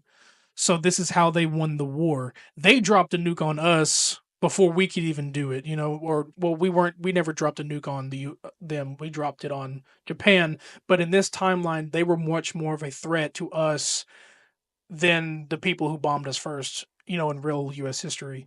So it spans through two games now. Their prequel in there is The Old Blood, which takes place before the New Order. So it's a prequel. It's fun, it's short. The New Colossus is part two. This is after the first game. You take down the female general. The combat's crazier, but you're more paralyzed this time because like of events from the first war. The fourth game, which I don't consider it, or the third game, which I don't consider the third game, is called Youngblood, which is set 30 years later. You play as two of his daughters because he has kids in the second game. Okay. It's co op based. It's Oh. online heavy co op based. It's not. You can either play with the AI version of your sister character or you can play with a friend. It's not. I never finished it. It's not the best because people like to play as BJ, the main character, and it's just Okay. completely. Yeah, well, it's not like, oh, it's a, we don't like women character. No, it's just that's how it is because he's absent No, from no, it. sorry. The name BJ is just so weird out of context. Well, yeah, well, it's William J. Blazkowicz, but they call him Billy. I don't even Oh, remember what okay. J stands for, but yeah, no, it's weird. But they either call him, but they mainly call him William or Billy during the game. Um, I may give a I'll tell you one of these spoilers. The second game, Tell me, I'm not. hi- his dad tries to kill him. His dad is a piece of shit. Oh, The damn. second game follows his story more on that, and like his dad like sold his mom to the Nazis for money. He was secretly, and like it's crazy. It's a crazy story. They're great stories.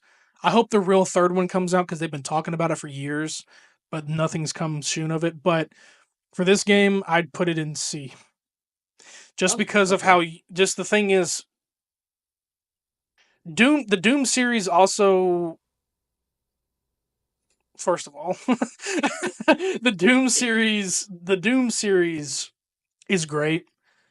It is one of those first person running guns. This is also that. There's challenges. There's a mode called one of them is Uber and Mein Leben, where if you die once, you get sent back to the beginning of the game. Oh, fuck. Yeah, it has. I don't know if Nightmare mode in Doom is like that. I don't think it is, but yes, you have modes like this. The only reason that I put it in C, I love it. It's not the one where it's like, oh, I could play it anytime I want. I feel like killing Nazis today, even though that's a line in the game. We might need to start rapid firing here because I know we're getting into the half hour or the hour and a half mark. because I know Take your we'll run out of time. time. Come on, bro. But it's like it's wishy washy, and Youngblood brings it down a lot too. And the Old Blood wasn't really that great of a game. It was short. The first two are good, but like because half of the series is good, that's why it brings it down to C for me. Mm, So, okay. and Hollow Knight, Hollow Knight, take it away. S tier above God of War. Okay, what's the next game? Napoleon Dynamite? I'm not even gonna. I'm not even. Napoleon Dynamite. What are you even saying? That's what it looks I don't like. even have to question it. I haven't played Hollow Knight. Actually, I have played Hollow Knight, but I haven't finished it. But honestly, I'm gonna let him take this. I ain't even gonna argue with him, dude. Mhm. I ain't even gonna argue with him. Yep. Ugh. We don't even have to explain it. No, not and Silk Song's not out. If no. Hey, that's how we all feel. um I'm gonna no, cry. this is the Mafia trilogy. This is what I've talked Oh, about. yeah, yeah. So this one I can't even. Yeah, I'm thinking about putting it in C already off the bat, just because. What? Damn. Well, here's the thing, because I've talked a lot about this series. Hmm. I'm thinking about putting it in C because they're all different in each way. So one is a completely remake. The first Mafia game was made by an old, forever gone company called Illusion Softworks, um, who just made this one game. It did okay. I remember it because it was on the PS2, and they completely went out of business after that. I think that was their only good IP, and they never made any more games after that that were successful in a way. 2K 10 years later or 8 years later brought up Mafia 2. It became their thing. They even add elements to the ending of the first game in Mafia 2 in one mission. And then Mafia 3, them and Hangar 13, which is a pretty a great. I don't know much of Hangar 13's games, but I know they make a lot of good games, was what I hear. They brought Mafia 3. Mafia 3 brings you into the world of more segregation, closer to modern day racism. I recommend this game because it's fun, but if you get triggered by a lot of racial slurs, this probably not the game for you. Because each game takes a place between different moments of time. Mafia 1 is set in the 30s. I believe Mafia 2 is set in post war, 1940 something. And then Mafia 3 is post Vietnam War, so like the late 60s. Now, coming up later this year, Mafia the Old Country is coming out, which I believe is going to be set in the 1800s. I'm looking forward to that. I may even stream on this channel with that. I love these games. They're not a GTA clone at all. They're open world, but they're definitely not a GTA clone at all because people say, oh, the open world driving around shooting people is a GTA clone. It's I not. hate that. Can I go on a rant? They sit. Go ahead. Feel free. Okay. Just because there's a really popular game that has a formula doesn't mean that every single game that does something slightly similar to it is a fucking clone, okay? I'm tired of all these people saying, oh, that's a GTA clone. Oh, that's just an Arkham clone. Oh, that's just a fucking Smash Bros clone. No, it's not. It's a different fucking game because it has some of the same elements. You think it's like the fucking clone. No shit. Everything is a clone. That's how video games work.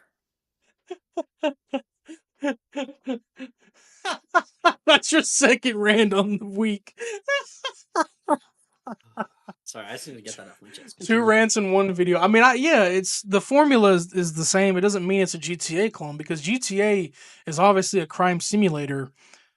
Yeah, Mafia is a crime simulator, but its stories are different and it's set in other areas, and these are fictional places as well, like, Empire Bay or Lost Heaven, and then New Bordeaux, which is a take on New Orleans, but which is that's the third game. But it's like these are different stories. But the reason why I put it in C, um, yeah, Skylanders would be a little bit better. It's just because Wow. there's all different formats here. This is also, if you play the trilogy, this is a remaster and this is a remaster. This is a remake. It would Oh, you love probably this it game a would lot it more. would be. I do love them. Three's got a repetitive formula to it where you do a job for one of the top the highest guys on the commission. The commission is which is the mafia commission of the families. He's the top guy in the city. He's the head of everything. The biggest mafia boss. You do a job for him, but because you won't take over a territory for him, he leaves you for dead. He shoots his son shoots you right in the head, point blank after a heist. You wake up from your coma. Your entire mission is bringing down everybody piece by piece. It breaks logic. You're an ex-military guy. It breaks the logic though because this is one man doing this. And now Vito, the guy in the middle here, he's the main character of part 2. He shows up in 3. Holy. He becomes one of your dudes to help out with it, but you're one man taking down an entire mafia family, the Marcano family, and it's repetitive. You get one territory, you kill all the underbosses, and then you get to the capo, which is the head of them. You kill them, and then you fight another boss, and you do all that till you get to the main guy. And it has such a lackluster ending when you get to the main guy. It drops that game down for me. And then 2 has such a weird cliffhanger ending that pisses me off. It's why Okay. most of this has brought it down to C. 1's ending is great. Okay. It's a great mafia ending, but everything else just levels it down. And there's also one part in part 2 where you can't progress the story until you make a certain amount of money, and the game doesn't even tell you. The game doesn't tell you that you have to do it. I had to go look on Google of how to progress. It wouldn't tell me how to do it. That's probably my fault. Probably someone can call me stupid if they played that game and they probably told you in the game. But it sucked so much and it brought it down for me. They're great, and maybe it will go back up if Mafia Old Country won't be a part of the trilogy, but I hope that game does well because it looks great. Listen, just hear me out. We put it above Grand Theft Auto to piss off people who called it GTA clone. You know what, dude? I'm gonna do that shit right now, dude. I'm Hell gonna do that yeah. right now because yeah, there's a lot of people who argue that these games, like even Watch Dogs, is a GTA clone when that game is completely different, dude. That is a whole different game. Yeah, you can shoot people, but you're also hacking shit. It's a whole different game. The story's great. Hell Now, yeah. now this. What is that? Star Fox? No, no, it's Starfield. I mean, Starfield. My Uh bad. Stellar Blade. Starfield. oh shit. Okay. Stellar Blade. So I think it sounds like you just got close to the. You just got comfortable and were ready to listen. I don't know. I did. So you get really close. No, Stellar Blade. So this one, I already know. I want it to fall in with these guys, but for me, it might go in A because Stellar Blade was the catalyst or the start of me enjoying these Bloodborne, Soulsborne like games. I had never once enjoyed these kind of games until I saw Stellar Blade and I saw the marketing, I saw the advertisements. It's got nothing, I swear to you, on my soul, it has nothing to do with the customization options of how hot you can make your character, of how lewd you can make your character. It never had anything to do with that. I'm never one of the like 100% honesty. I've You're never not a been the gooner. kind of guy. Yeah, the term gooner. I've never been a guy who is maybe in my younger years, but growing up and maturing, I've never been the type to, yes, I got to get this game because I can put her in a bikini or a bunny suit or literally to the point where she's almost half naked. No, I enjoyed the designs of the monsters. I enjoyed the sound design. I literally have the entire soundtrack downloaded on Spotify. Almost 200 songs, instrumental and vocals. Every variant. It's a phenomenal game. The boss battles, the open world, the story, which was confusing at first. Everything about it, I just love. It's not perfect, but it's great to me. And for me, I think it's A level, and I think it's not better. It's not better than Arkham, but it's behind Arkham, is what I believe. You've never played it, so I know I can't tell where you would think it would go. Wait, can I be honest with you? I think it should be above Arkham. You think it should be? Yes, and here's why. Because of everything, I've never played the game. I haven't even seen gameplay of this game. Okay, But I've had a lot of conversations with you about this game. You've told me a lot about this game. And I was pushing for game of the year so badly. Well, until Wukong jumped in there, I was pushing for him, but yeah. yeah, and just off like some of the story like beats that you've told me without even like describing them fully, Oh and yeah. I've listened to some of the soundtrack. I would not mind putting this above Arkham, but if you think it's below Arkham, then I'm fine with that too. Honestly, you know what? By thinking about that, yeah, I have. I think for the majority, I was talking about it so much that yeah, it would go in front of Arkham. It's only because of how much I talked about it and was playing it almost every time I was like on call with some people or something. I wish I was back on my YouTube grind then, and I would have streamed the hell or even done a series out of this game. It has a boss mode that I went through, dude. The like, I got the bad ending, unfortunately. There's two endings to it. I one day I'm going to play it again on my own personal time, but it's just the customization options are is amazing. The open world, the challenges, the side missions, dude, I got all of them done before I even made it to the middle of the story. The side missions were so fun. There's one side mission in the game that has one of my favorite soundtracks in it as well that I have saved, but you pretty much visit this one area of this place called Eidos 7. It's a ruined city on Earth, one of the main city hubs, and there's a section that you go to where it's completely underwater, and you have to figure out why. And eventually, you end up um, draining the water, and then you get to a certain point, and you figure out that the entire city was flooded, to cover up a massacre, which is insane. And it's not just a massacre, it's your own people that murdered the civilians. You're a part of a group of people called the Colony who create these android-like characters. Eve is the main character. She's an android, but she looks like a woman. Comes down to save the world from this alien race called the Naytibas, who I'm not going to spoil the main twist here. I'll tell you this off if I do. But there's such a crazy twist to it of who these Naytibas are, this alien race. The entire colony's wiped out. You're the last one, so you think. And yeah, you find out that some of your race is not all good that they say they are. And you find out that one of your people murdered the civilians of this city, flooded it just to cover up the murder, even though they died themselves from the drowning. The side missions had so much story to them when they weren't even part of the main story. It's a phenomenal game, and I encourage people to get this. It's coming to PC. Supposedly supposed to be coming to PC this year. The modders are going to go crazy probably, but yeah, this is a great game, and yeah, I see it now. It does definitely go in front of Arkham. So, All right, and now we get down to this game, which Bug you, Snacks. I've I'm never guessing, know played, nothing about. but I've seen the name and I've seen the Okay. cover art. So tell me about this game because I'm curious. Okay. So Bug Snacks was, I believe, it came out in 2020. No, it came out when the PS5 came out. It was a launch title for the PS5. Oh, okay. Um, So it's but new. So it's fairly like yeah, recent. Okay. yeah. Bug Snacks, it was basically, I think it was free when I got the PlayStation 5 because it was like one of the first games that released with it. I think it was free with PS Plus, so I was like, you know what?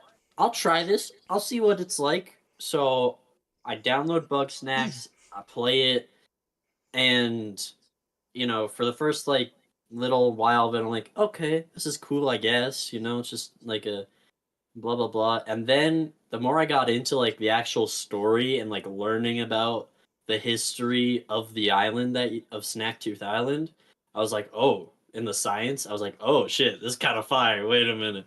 Um, so I platinumed the game. I think it was my first platinum on Damn. PlayStation 5. So, Probably have more um, platinums than me. I can't say all that I have platinum, but damn, you I probably have have more 18. than me. Okay, buddy. Yeah, I have like 14, I think. That's not even close. I have a friend who has 50, so Damn it. whatever. All But right. um no, so this game is about you're a researcher, a reporter, sorry, you're a reporter You go to Snacktooth Island, which is an island that was recently found by Grumpuses, which are the race that you are. You're a Grumpus. That's the like basically the humans in this game. They find Snacktooth Island. They send an expedition party out to Snacktooth Island. They all live there, and then you're as an like a reporter are supposed to go there and interview the famous archaeologist. I want to say no, that's not the right. Whatever.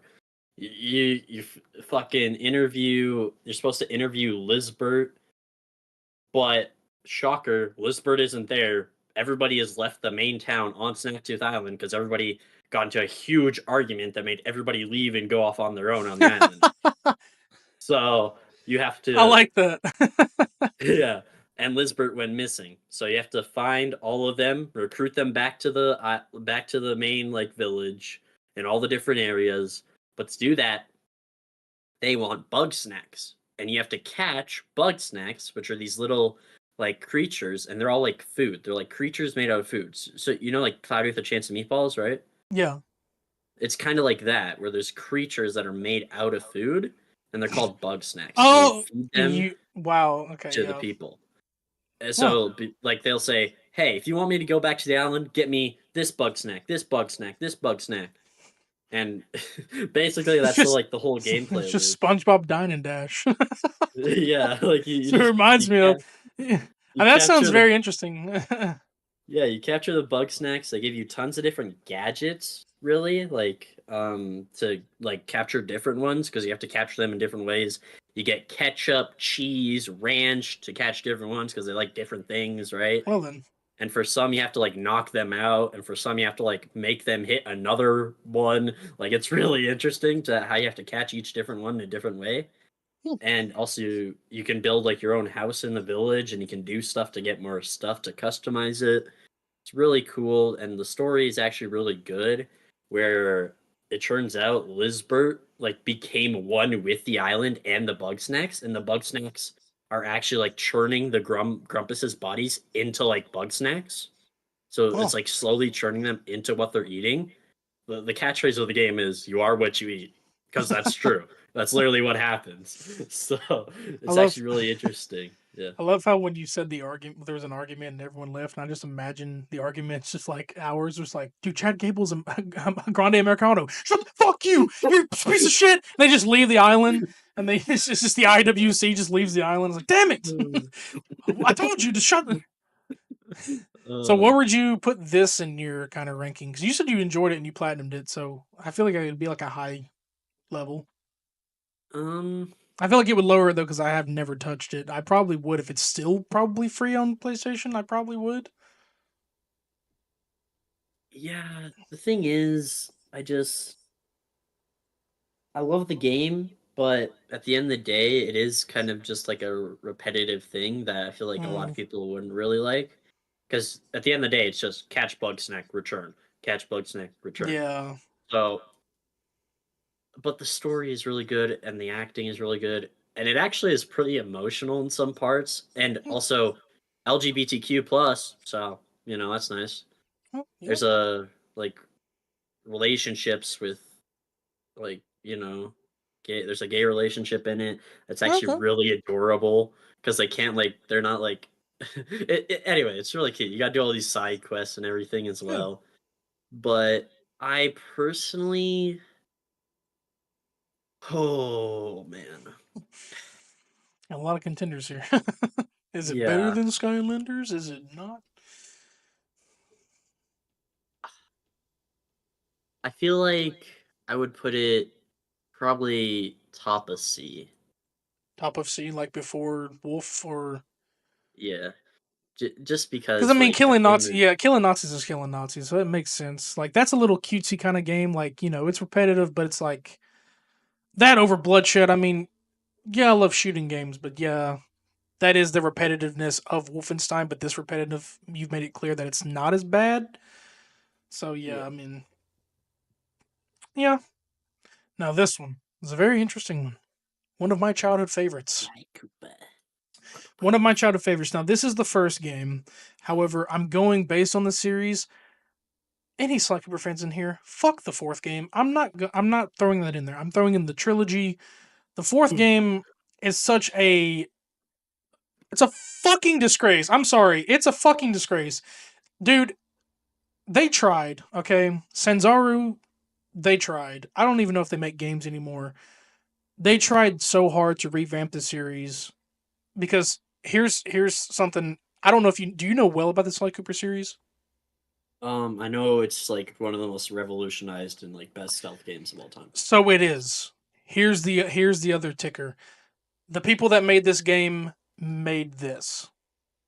Oh, Sucker Punch, this was one of Sucker Punch's first small IPs. Other than Infamous, this is one of their very first. So everyone, most of the big game developers today started small. Naughty Dog started out with Jack and Dexter, which is also in here. Insomniac started off with Ratchet and Clank, and Sly Cooper has started off with Sucker Punch. Because Naughty Dog is also Uncharted and I was going to say Left 4 Dead for some. Last of Us is Last of Us. So these guys started out because platformers were the big break, and even Insomniac also was Crash Bandicoot. I don't have that in here, but it could have been an honorable mention. This was my childhood because like I told you before, when I was playing games, I was starting out with like Grand Theft Auto when I shouldn't have.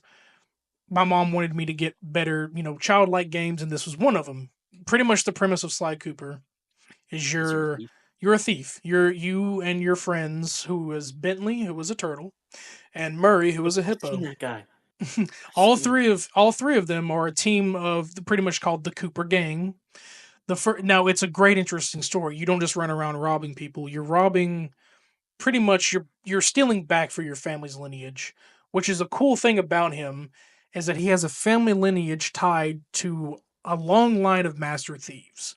A lot of them, like all the way back to the Stone Age, which is explored in the fourth game, which is cool, but he has a book that has all of his family's lineage in it, how to do what they did to be the best thief, with all the things that they stole.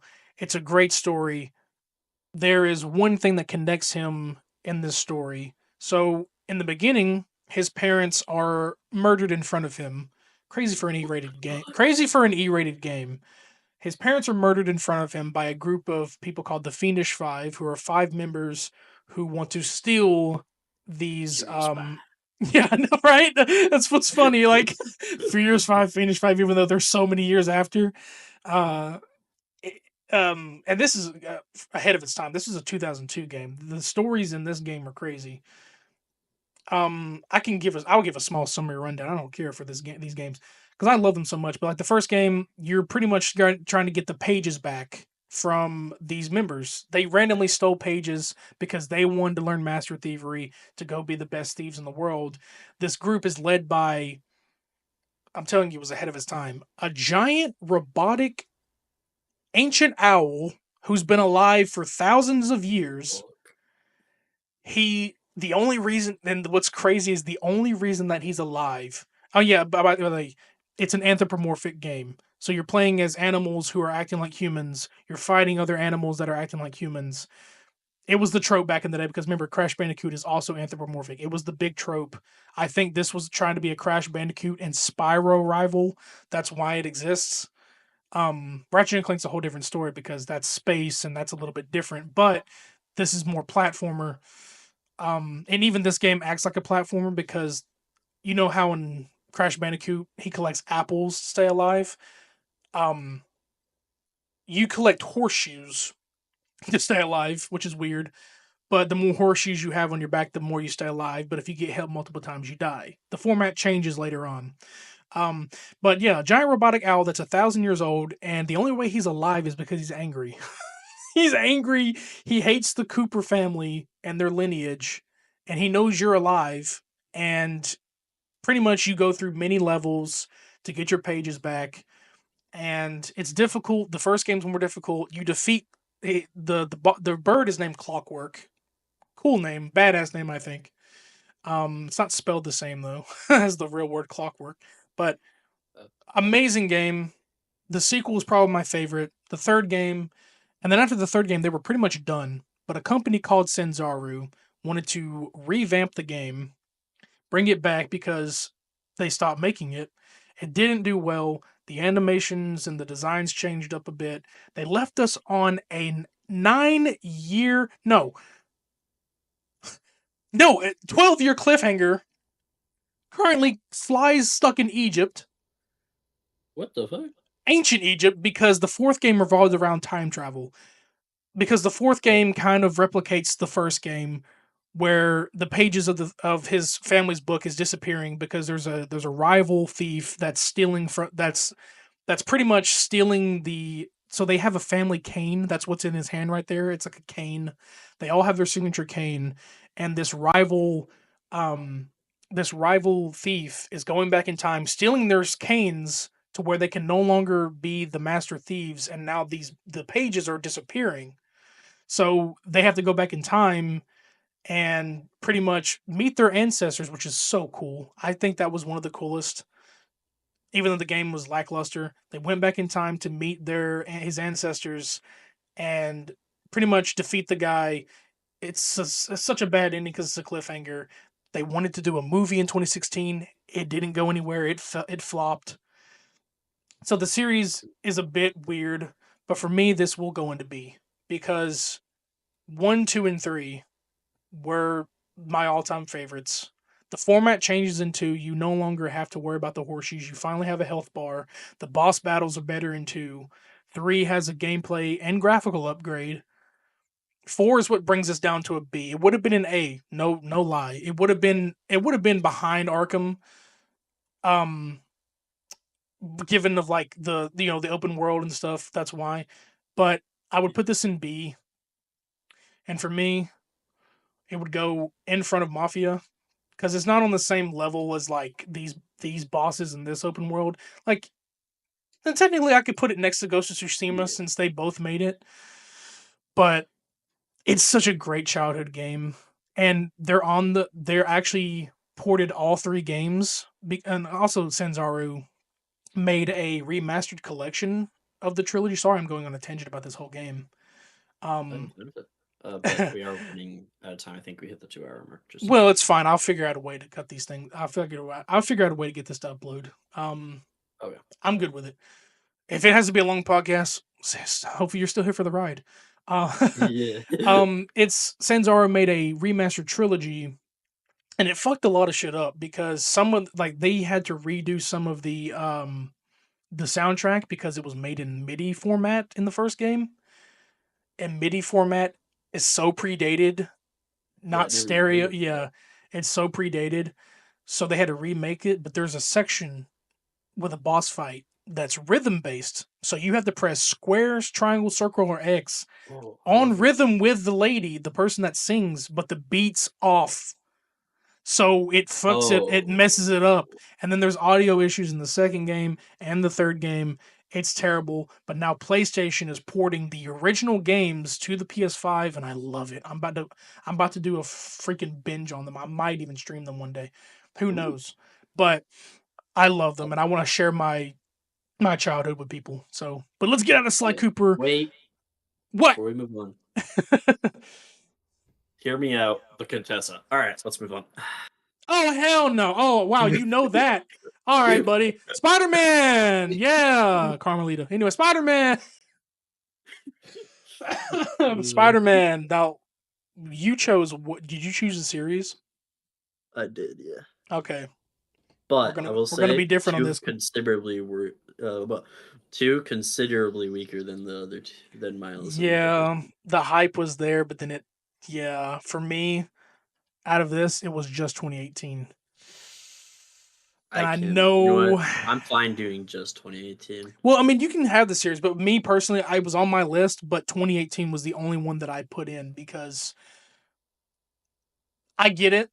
If you play Spider-Man 1 or if you play Spider-Man 2 and then Spider-Man 1, it feels slow as hell because of the upgrades and you're faster in Spider-Man 2 with both characters.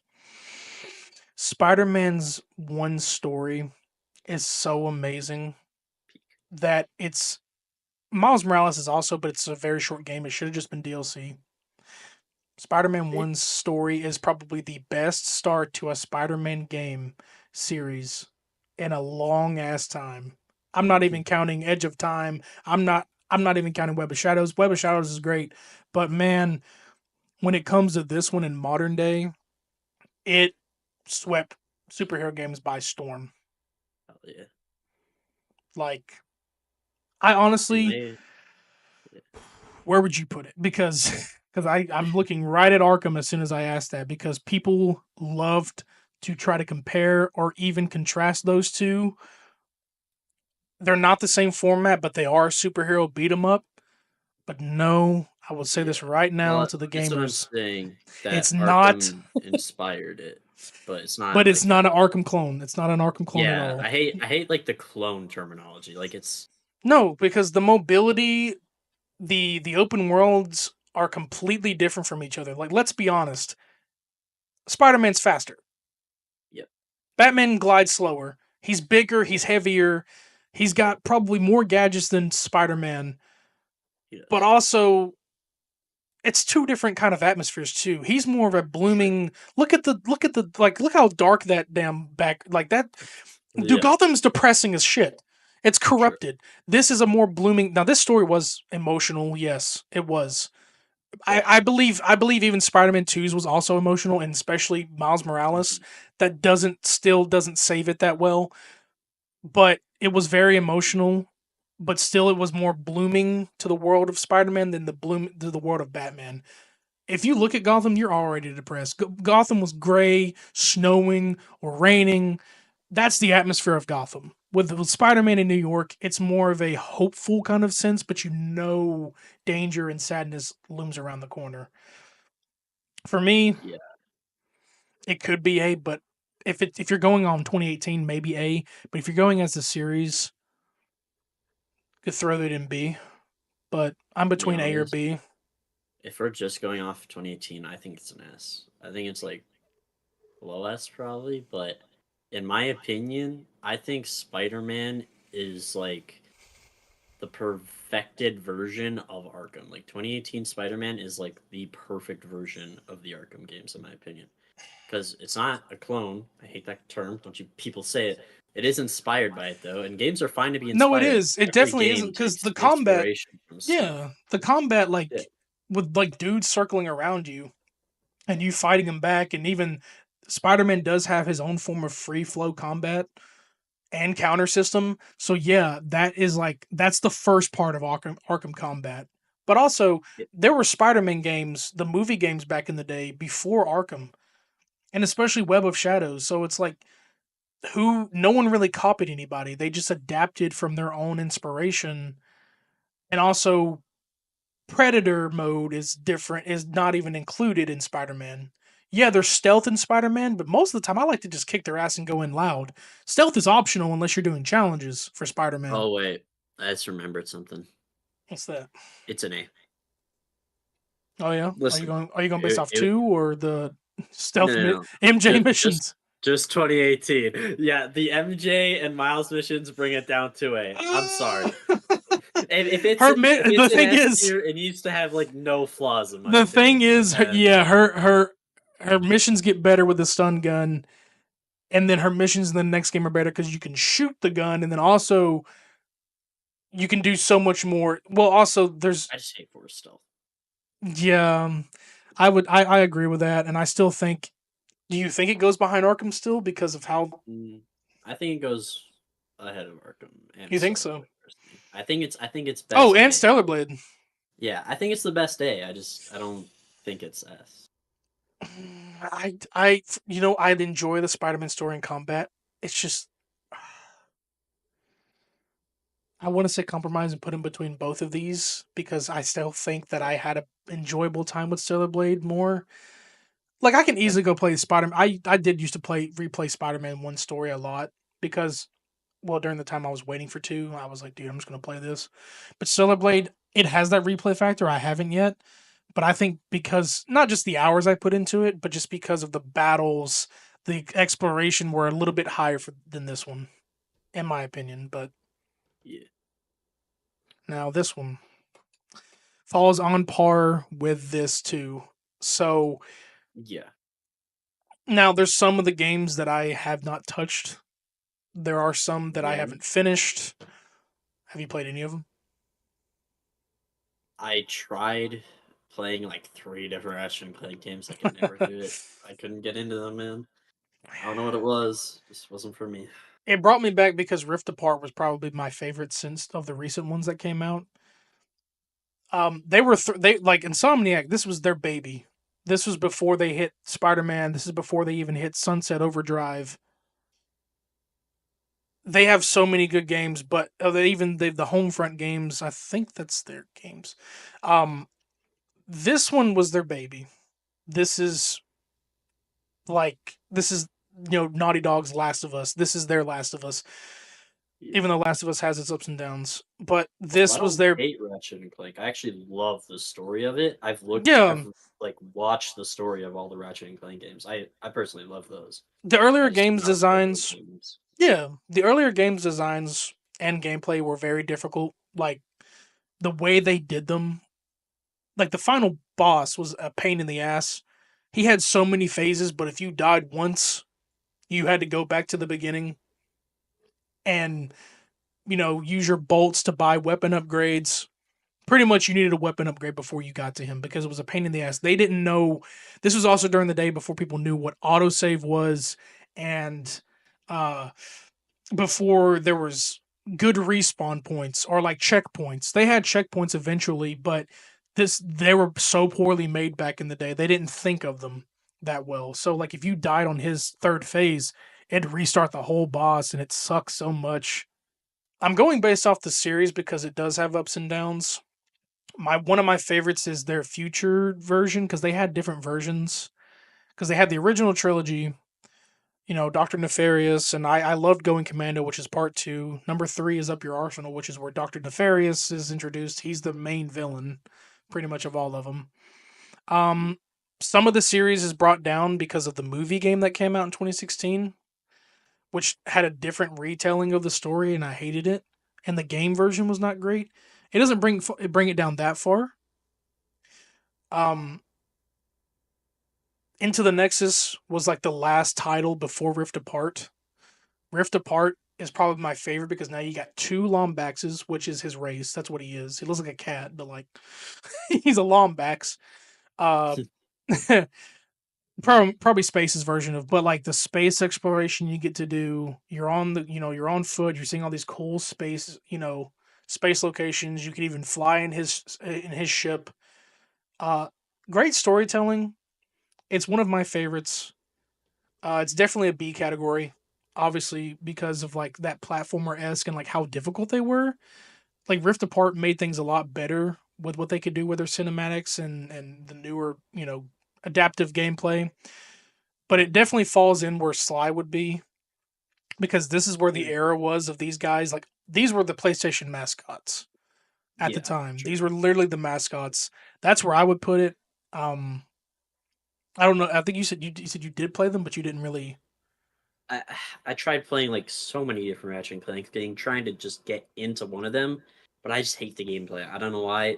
I just really don't like the gameplay of them, but I do like the story. So I'm kind of fine wherever you want to put it. So would you put it at B? Yeah. Okay. Now this one here is your alleyway. Take the floor. Take the floor. uh, Final Fantasy. Which one is that? that's Rebirth, the So most that's recent one. recent. Oh, okay. Yeah. Um. I never touched these Okay. games. I haven't beat this, by the way. Haven't beat the story. I think I'm like maybe a Disqualified. No. bit way. I think I maybe halfway through at this point, but I have a friend. Me and him both really love Final Fantasy, Okay. and it's kind of a thing with us where we'll just like talk about Final Fantasy all the time. So Yeah. I would put this. God, personally, I know you won't like this, but I think it is a low S rank. Like it is a phenomenal game. No, because I can't I base it off of anything because I haven't played. I haven't played a single one of these, so I can never understand. But I've seen people like praise these games a lot because like this, they're on what like I know this is Rebirth, but aren't they like on their 17th game by now? Final Fantasy VII. Yes. So like Yeah, it's Final still Fantasy going. 16 came out, was the Yeah. last So new like game. they've been definitely going, and I've seen some of them that are truly great. But I'll let you. Yeah, I'm not even gonna bring it down to an A just because I haven't touched it. It's obviously a great game, but yeah, no, I I would think it should definitely. win Game of the Year, so It was a contender, yeah, I for was sure. pushing for it, but whatever, you know. No, Um, I mean, well, yeah, and it had some weird contenders, and I had Balatro there, which I have Balatro, and I want to try to see if it actually it's could good. be a contender. I don't know well with cards, but I'm sure the game will teach me. So here's Yeah, another one of yours. I never knew Oh, the rules, but here's another one of yours, Shadow of Mordor, and you also said the other one was called what? Shadow of War, which is the Okay, so sequel. I didn't know. I guess we can count it as a series then, because I didn't want to put two Yeah, images here. So Shadow of yes, no, Mordor it's and Shadow of say it again. War. War, Shadow of Shadow War. of the War. Okay. Um, this is my favorite video game series of all time. Oh, really? Having said that, have you heard of the Nemesis system? The Nemesis system. It's a game. It's a gameplay system, isn't it? Mhm. Okay. And how's that go? Basically, these games invented that. Okay. So, Monolith Studios, which at the time, I think, oh shit, is it abolished now? The studio might be gone. No, maybe not. Anyway, Monolith Studios was under Warner Bros. And was, so that's why they literally took the formula of Arkham and they were like, make a Lord of the Rings game with the Nemesis system. Go. And they were like, fuck it, we're doing it. So basically Fuck just it. Arkham if it was perfect and a Lord of the Rings game.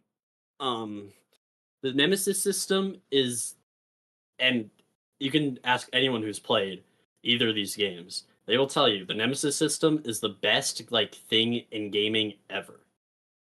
Unironically, one of the best made systems of like in history of gaming. Basically, every single action you do matters. Every single enemy you like, every single boss you kill, if a low run orc kills you, they become a captain. They're now higher up. Every time they kill you, they rank up. They rank up more and more and more. And you can make them yours. You can make them fight for you with the power of the ring, and it's like so you can recruit them, you can have, they can betray you, they can come back from the dead to betray you, or they can come back from the dead to save you. If you like start attacking them, they'll be like, hey, what the fuck, boss, and then they'll fight you. And What it's the like hell?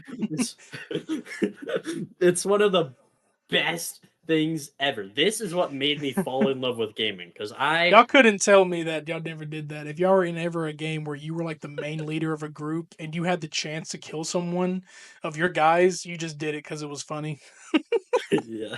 If it played Saints Uh, Row and I was one of the bosses and I just found every way to shoot my dudes in the face, why not? Yeah, but like seriously, it's I oh, So but where yeah, would it's my these? favorite Where would you series. hold the candle to this then? Where do you see these going? Um, Because I never played them either, so I see it. I It want to comes play them. across. Oh, you want to play them? I want you to play them. Oh, you want me to? Because Mhm. I know they're Honestly, on PlayStation. I've come across them and I've seen them a lot. So yeah. I possibly think you'd really enjoy it. Like possibly in the really future, yeah. enjoy it. I'd have to get it look at that and take a look. But fuck, man, I fucking hate Warner Bros. Because they had something perfect with Shadow of Mordor, and I love the sequel. I play the sequel way more than I play the first game. Oh, it was a Shadow of War, I Warner play Brother. that It's a Warner way more. Brothers thing. Yeah, because Oh Monolith wow, Studios is under Warner Brothers. that's hard. That's For, yeah, why that was it's hard for like me to think directly from because Arkham. that's hard for me to think because I could never see any other thing of being Warner Brothers other than like Injustice games or Mortal Kombat, and then obviously Arkham games are So I didn't even know that they were making other stuff like that. But yeah, it's like the exact same like combat as Arkham kind of thing. So Then maybe I would enjoy it. um Then maybe I would. yeah, I'm telling you, you'd really love it. But Like it's the thing of like it. Okay, the first game came out 2014, I think, and I should not have been playing that game when I was. Let me tell you, but Hey man, I played Vice City when I was probably 4 or 5. It's all good. yeah, true. But yeah, so second game, I play the sequel way more. Right, I love that game because it improves on everything except for two things. That Mm. and one thing is just fucking because Warner Bros. Hold their fucking bro. Listen, when they released Shadow of War, I you remember know I what gotta they bleep did? that. They fucking sorry, I need to stop swearing. They It's all good. they with the sequel, they were like, oh, the first game was such a hit success because the first game won Game of the Year, by the way. Um, the first game was such a success. Let's for the second game make fucking loot boxes, loot boxes for a single player game. Oh shit. Boxes. Do you know the outrage they got from that? They literally had to remove it in like the first update. Well, actually, it wasn't the At first least update. they gave in because I think Warner Brothers today doesn't give a shit. Because you know Yeah, what bro. Like, they when they announced live action, the whole or not live action, live service for Suicide Squad, so much backlash, but they didn't give no shits and they still had it happen. yeah. They don't care today, Oh, but back then they might have actually gave a damn. yeah, because the backlash they were getting was crazy from it. So I Because think the it was only like kind of within the first like year or something they because the only removed kind it. of microtransaction things that the Arkham games faced was like cool skins, DLCs, and that was it. Like they didn't do much with that. But then when you made Suicide Squad live service, Battle Pass seasons, even it was like it started feeling like a damn Marvel's Avengers kind of shit, but DC. I was like, nope, no, Yeah, but like they fumbled it, and good thing they brought it back. But the cause that that did to the game was irreparable because people didn't want to play it. They were like, right, "What the fuck? There's loot boxes. What the fuck is this?" And yeah, it to be fair, there wasn't much you could do except get the loot boxes. So like by the end of the game, and actually no, most people probably didn't get the loot boxes anyway, but because it was bullshit. Like the whole point of the Nemesis system is to find orcs and make them and like turn them to your side and like create stories with them, but then you can buy loot boxes and just get a bunch of OP orcs for free. Like, what is it? Basically made the game irrelevant, and there's basically nothing to do at the end of the game when there were loot boxes. yeah, So they removed them, and then the game actually got really good. But by the time it got good, nobody was playing the game. Nobody wanted to play the game, so like it kind of hurt its reputation, and it fucked over the whole like reputation of the series, and they never made another one. yeah. Yeah, so yeah. So where would you put this then personally then?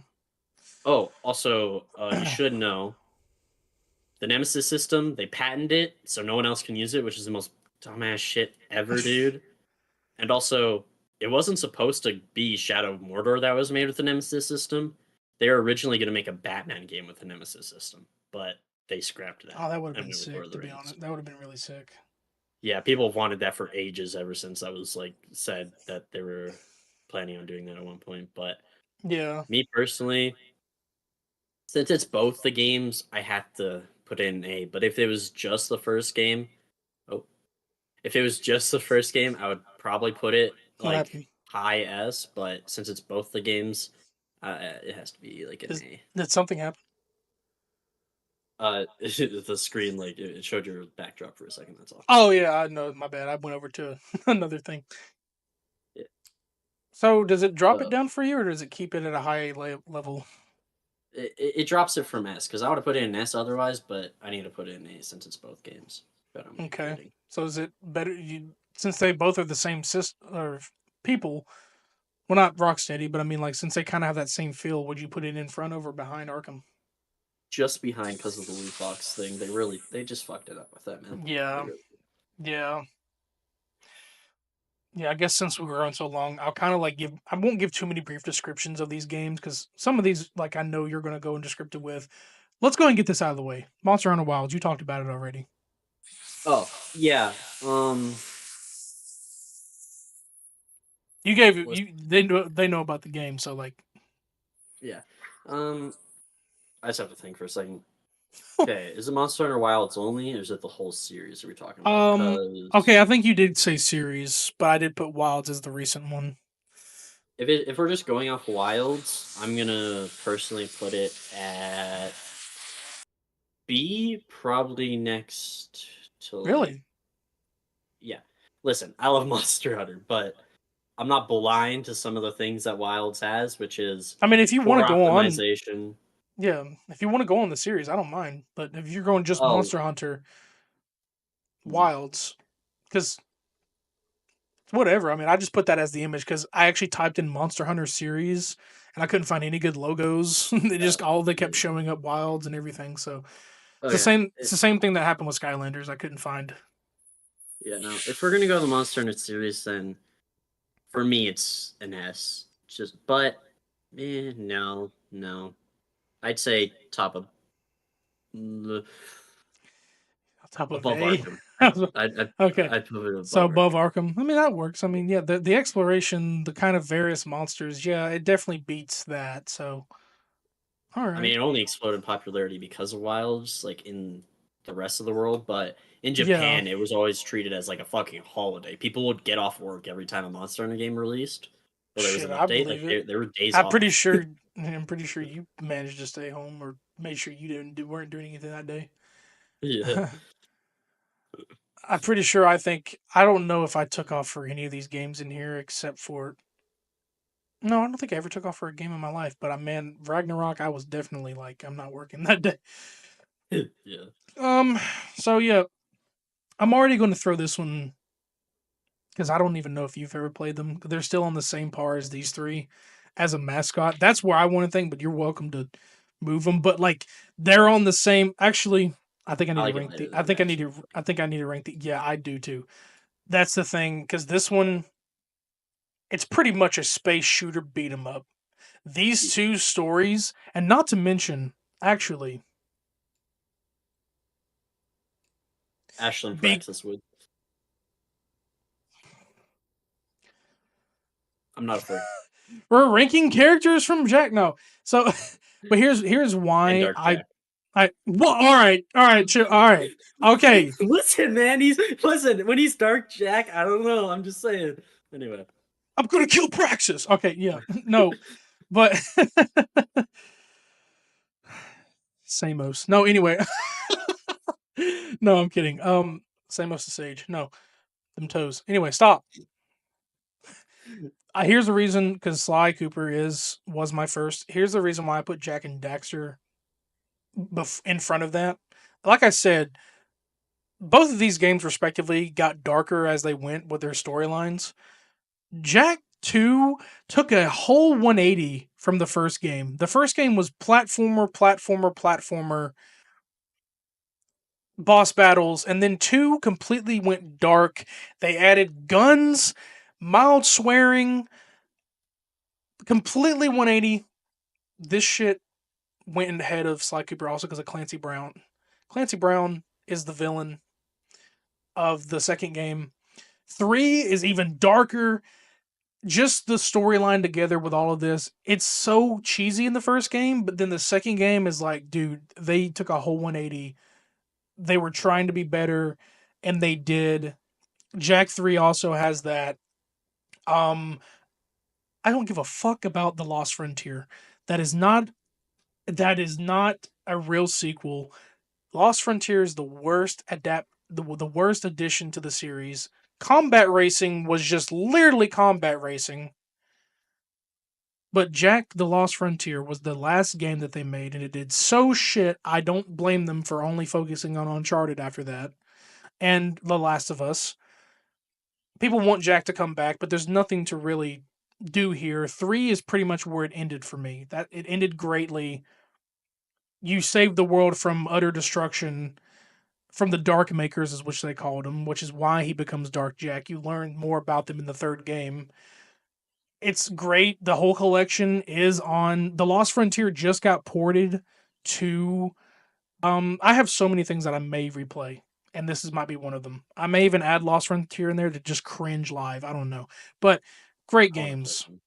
Yeah, they're on there. If you have at least, I think they're a part of the Classics collection, but they do have their PS4 port. All three games, including Combat Racing and Lost Frontier, are on PlayStation right now, and all three Uh, Sly Cooper games. They haven't added all Ratchet and Clank games. You can only stream those. So yeah. yeah, but Um, that's where I put them at. It's just that story knocks Sly Cooper's stories out of the park, even though they're great can stories.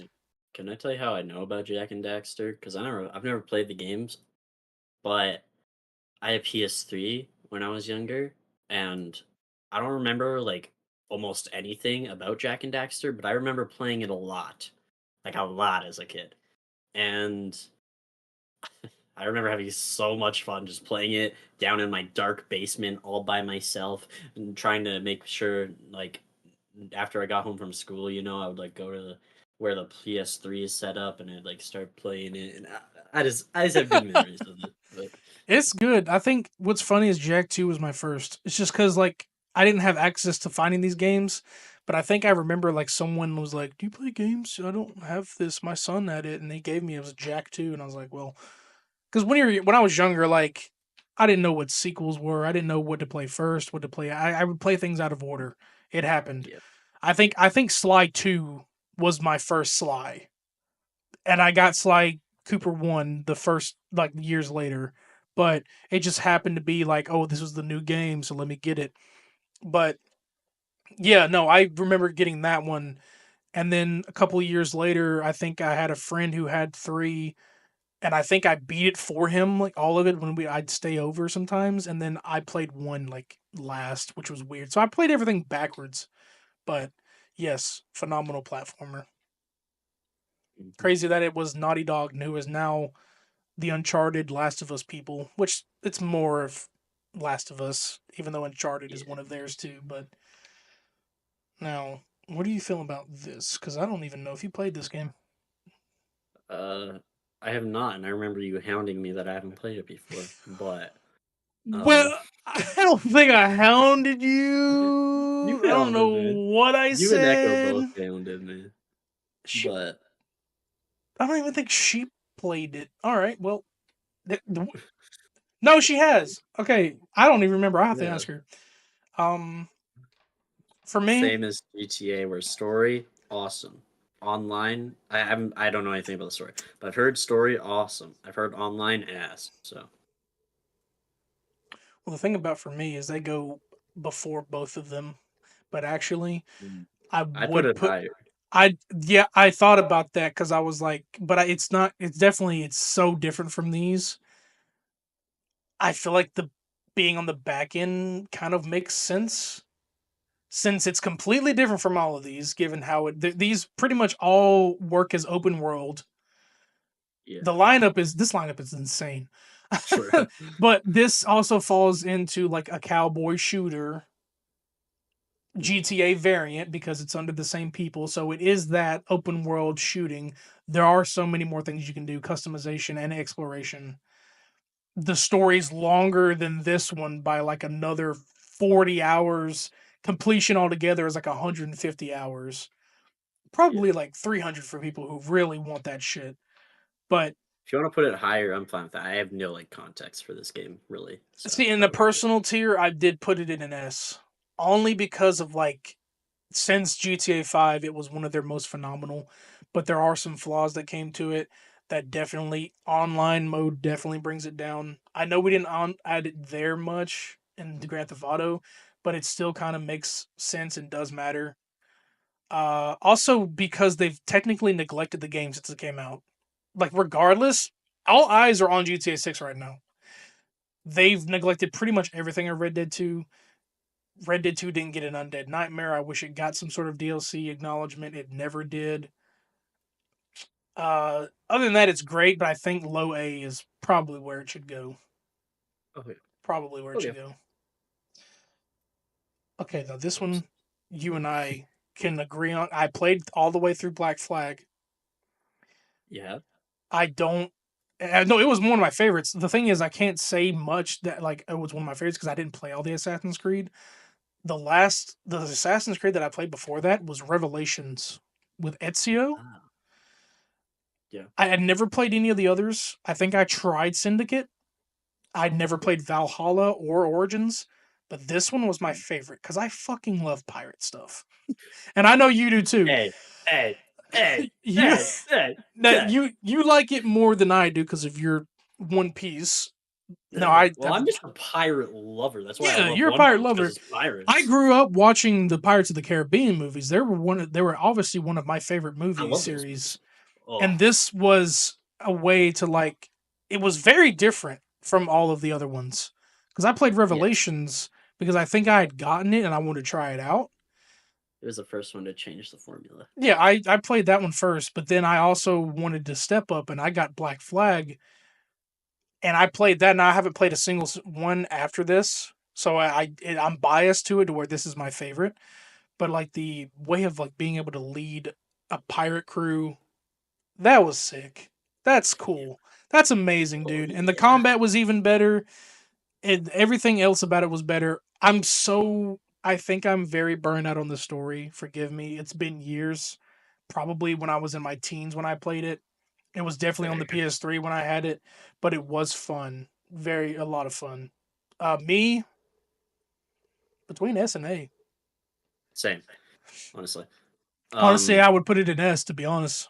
Same, dude. I would put it above like Rebirth and maybe the 28, the like entire God of War series, but below three.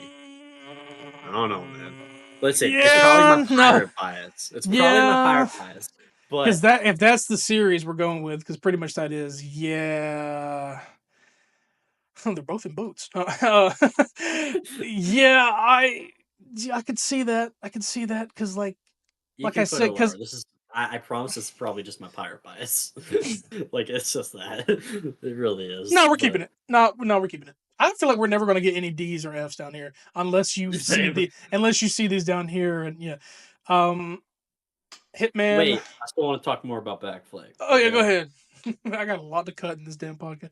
It's all good. Yeah, but dude, I've cried so many times playing Black Flag, Shit, that's an S brother. plus for me or S tier for me right there. If you're crying. Dude, I that it's I'm I can't even speak. I, oh, it makes me so emotional. The Black Flag story, and the thing is, I haven't even beaten the fucking game before. I played that game like my entire life. I That's one of my favorite games of all time. I played that when I was younger. I've played it ever since, multiple times, like always once a year, and I've never beaten the story because I always get too sad before I can beat it. Yeah, I think I I was. This is before I was on my like completionist side quest grind, where I'm just going through the main story just to beat it. That's probably why I'm so like out of what the story was. But I did beat the game. I beat Revelations as well, and I kind of was invested a lot in Revelation's story. I kind of remember some of it, but with this story, it wasn't. I don't know why it's not memorable, but I played it and I beat it. I guess it's just so many years ago. I was in yeah. my teens, like I said.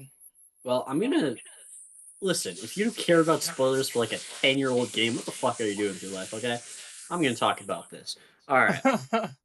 So in the story, the point that I can never get past because I always get too fucking depressed whenever I get to that point is when freaking Mary, yeah, Mary, like dies, dude, and I'm just like, while she's like pregnant, I'm like, what the fuck am I supposed to do now, man? And like when you're uh like right hand man leaves you, literally every one of your friends like dies or betrays you, and I'm just like, I I mean, don't know it's what to like, do. yeah, those Like it stories you gets go sad. back to, they're all depressing in most of the ways. Like, I don't even know. Like, I think didn't Shadows just as we're recording this dropped already? Yeah, it dropped like Yeah, I think people are days already. ago. Yeah, I think Yeah. already people are playing it and stuff, and like they're saying it's great, it's doing well. I mean, any kind of like Japanese setting kind of game. I mean, I think it. They have Well, to it's make sure doing they do. horrible in Japan. Oh, it's doing So, horrible. Well, I'm guessing they might have gotten some shit wrong then. Um, oh, they did. They literally had to make a separate version of the game for Japan, like a day after it came out, oh, that's bad. because Mm. the president of Japan got upset at the game, said it Well, disrespects our culture. I mean, it is an American company trying to. bring in the culture, but yeah, it's feel like they're not getting things right.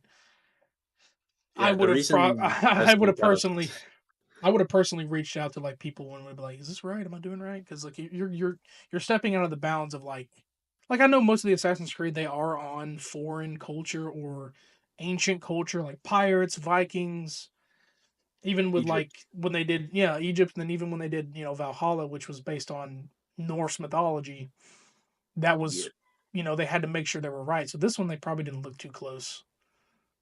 But yeah. as for Black Flag, definitely. Yeah, the reason the Japanese president got mad at it, by the way, is because in the game you can like hurt civilians and you can like destroy ancient like relics and property, which he got mad because that's not how samurai do things. They can't do that. You can't destroy like ancient like samurai like relics and stuff. So he's like, we're banning the game. So they're like, okay, okay, okay. We'll update the game. We'll make a we'll make a new version. So Well, I really hope no one he didn't complain about Wukong in China because there's ancient relics in Wukong that you could probably destroy. but And you're but it's different.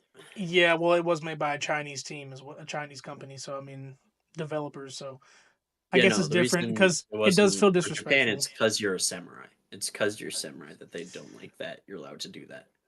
Yeah, they probably should just make certain environments not breakable. Like you can hit them, but they have to realize, like in the world of gaming, the player can choose to do these things because you're technically not supposed to kill the civilians at all because you can get Yeah. desynchronized or you can get game over if you kill too much. But yeah, definitely. I mean, I understand it, but some of it I think I take it too far when it's like it's a game, but can't change their minds. But Yeah. um, here's a personal favorite of mine. This is based on the Hitman series, but it's specifically the world of assassination. So there's a lot of Hitman Mm. games out there. The originals like Hitman, Blood Money, Contracts. There's more that I'm forgetting. Um, but this one is the 2016 series where they completely changed up the story. They completely reset everything. This is pretty much that introduced or in a way reintroduced the killing sandbox mode where you pretty much find every single way to kill someone. The story's great. I played all three, beat all three of them. I still play it from time to time if I feel like just like running around and finding various ways to kill people.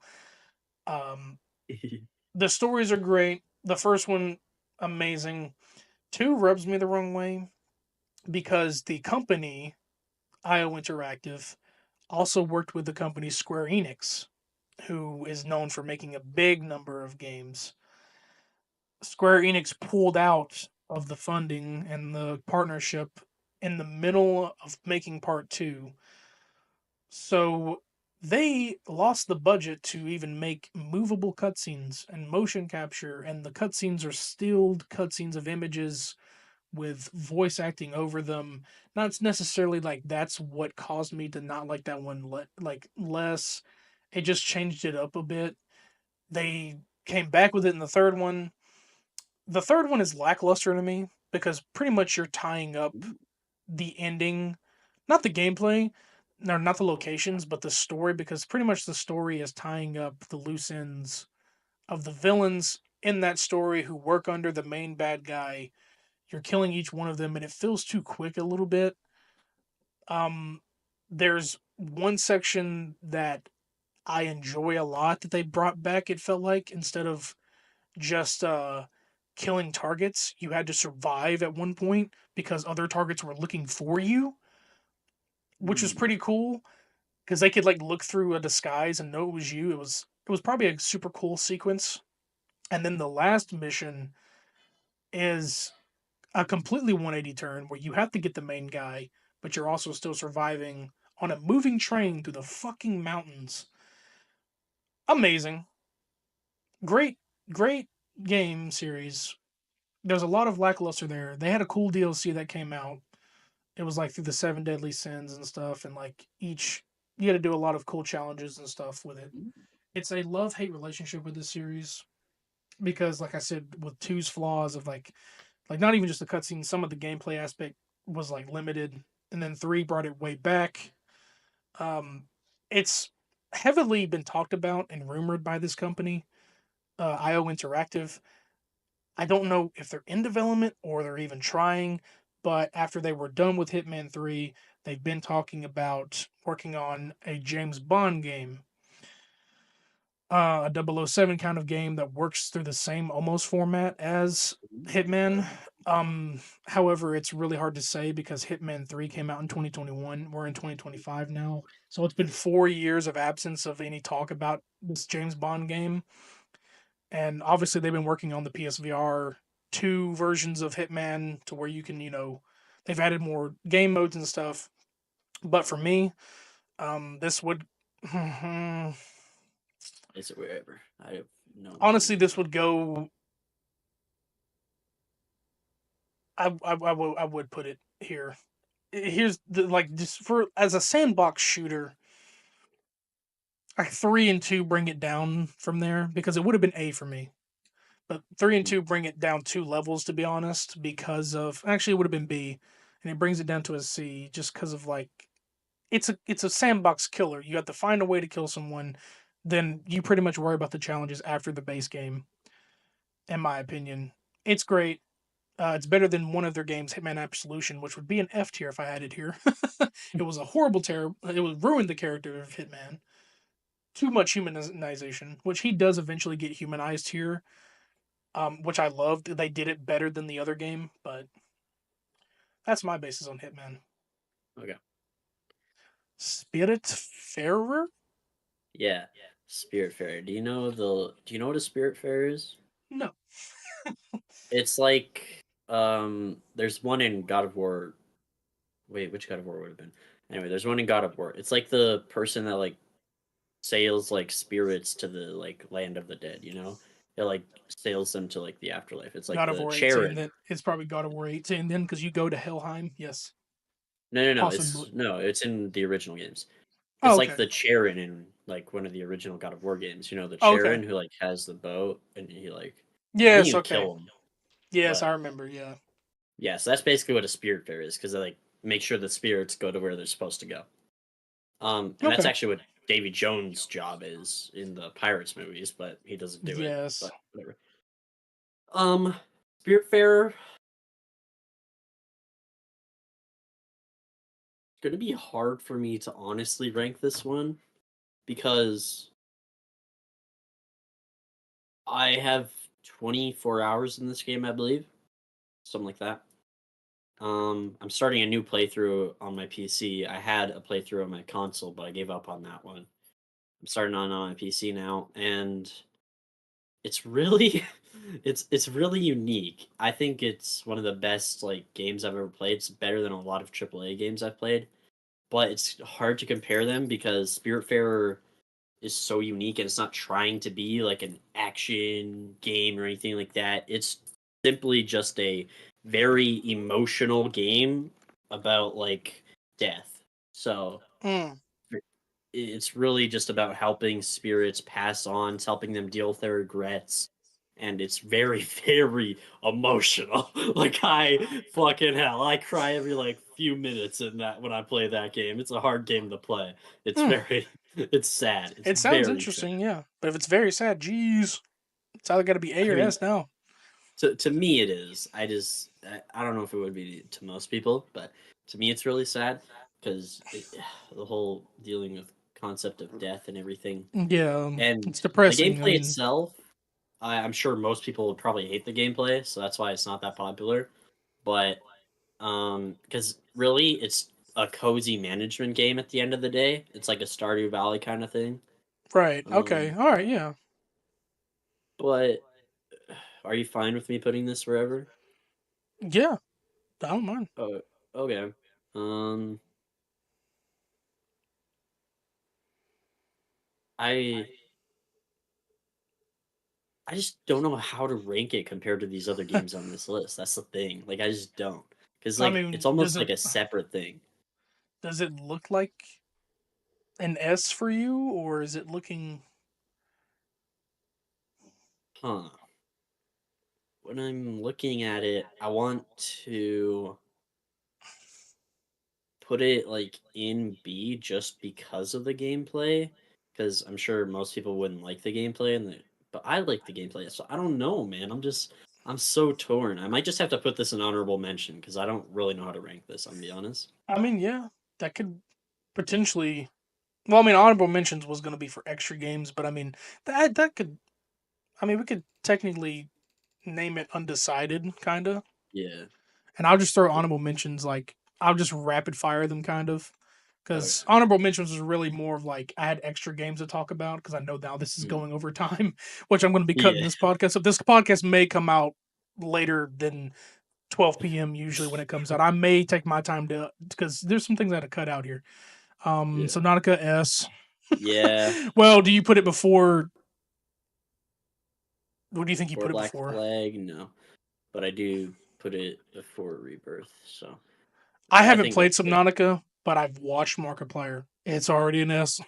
I've watched Oh, Jack. It's already an S for me. I watched those guys play it. I damn, know that's it's available. sad. Why?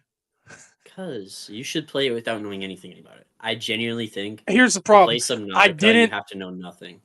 I didn't watch every playthrough of his. That's the thing. I watched one playthrough of both Jack and Mark, and I know exactly what they are about. I just don't know the entire game story or the whole. I know it's mainly you're surviving underwater with a submarine or a ship or whatever, but there is.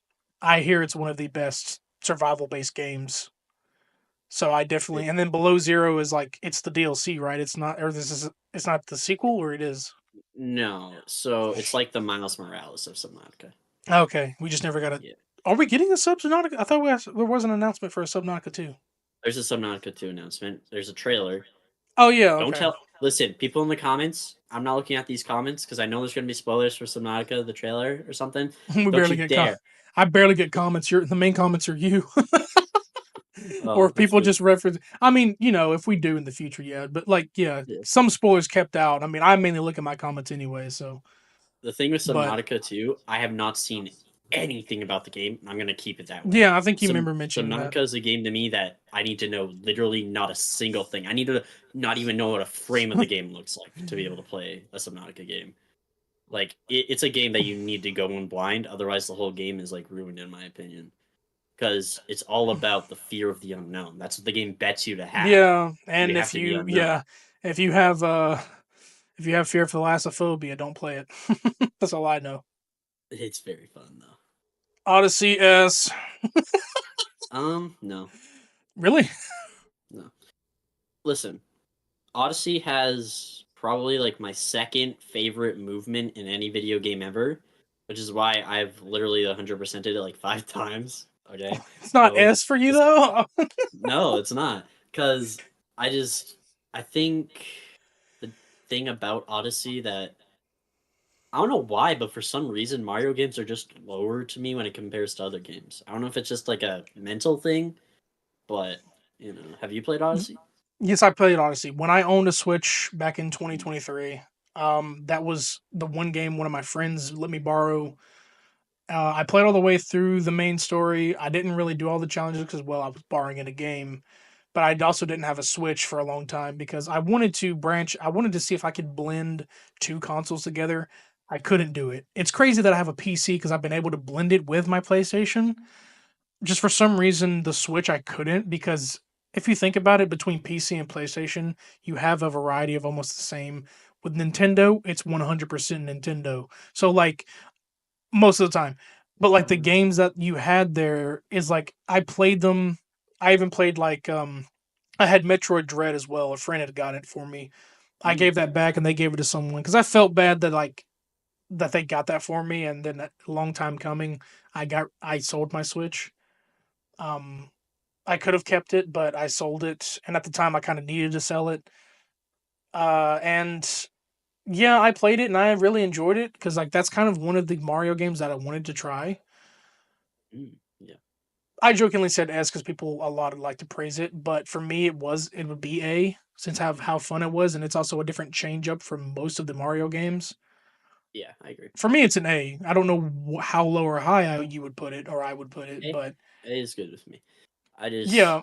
Where in the like ranking though, like as a platformer, I feel like it would go behind all these. Yeah, I agree. The thing is, I have like hundreds of hours in Super Mario Odyssey, which is actually crazy for a platforming single player I game. don't think D or F But is going to get any love here, which is fine because these are mostly yeah, games that we love. true. But But yeah, yeah. okay. Well, I got 4 of honorable mentions here. I because I know it was hard for you to even put together your 15 list. Yeah, We can mention some even without the pictures, but I got 4 of them, and Resident Evil Biohazard is one of them. Now, you have a big, strong if with horror stuff, hmm unless it's a specific horror. I told you before that this one included bugs. I know damn well you ain't touching this game. yeah, So, for me, in horror aspect games, I want to rank it high, but also it's like this A is such a crazy line that it would yeah. go in C because of how horror games are for me. For me, it is above these 3 of mine. Yours, Bugsnax can stay where it's at, but for me, it's above these 3. Yeah. Here's why: because one, you got 2 shooters here. One's a Mhm. sandbox, and one is a repetitive run and gun. Skylanders, like we said, the whole figurine thing, the expensiveness, Yeah. and then Bugsnax like that. That's a cute kind of like. I'm not saying because I don't want to put horror is better than this little nice simple game. It's a nice little simple game. So like Resident Evil Biohazard, the reason I like it is because it revived the series in so many ways. It's the reason 8 exists and why True. everyone thirsts over a giant woman. So, but it's probably was the I like the scariest. daughters. Anyway, A lot of things that you even are though really they involve singling. You're bugs. singling But yourself out here, and the whole entire podcast is anyway. People are listen, it's watching a like, joke. I don't really people who are watching. If you got this far, you can know it was a joke. I don't really care. I'm not that horny. okay, but though this one was probably the scariest because you're alone, and even though these people are infected by a disease, I won't go. Everyone majority knows. I would tell you the story offhand, but majority of the story, like this one, brought the horror back because Sure. I have Resident Evil 4. I have had that game since it came out, the remake, and I have not played it, and I'm going to at some point on my own time. I'm not going to make a series out of it. Um, because there's no reason to, because then I would have to like play the others. But Yeah. um, it that when it got to 5 and 6, it got really crazy because like the Arnold Wesker story and like blowing shit up because like they went from horror to like just straight up Um. like alien felt kind of things. Like even Nemesis was crazy, but he's probably their best. And then the Titan from Resident Evil 2, but Nemesis was even Yeah. like that. Nemesis was the first step to like the alien horror versus Talk about sexy.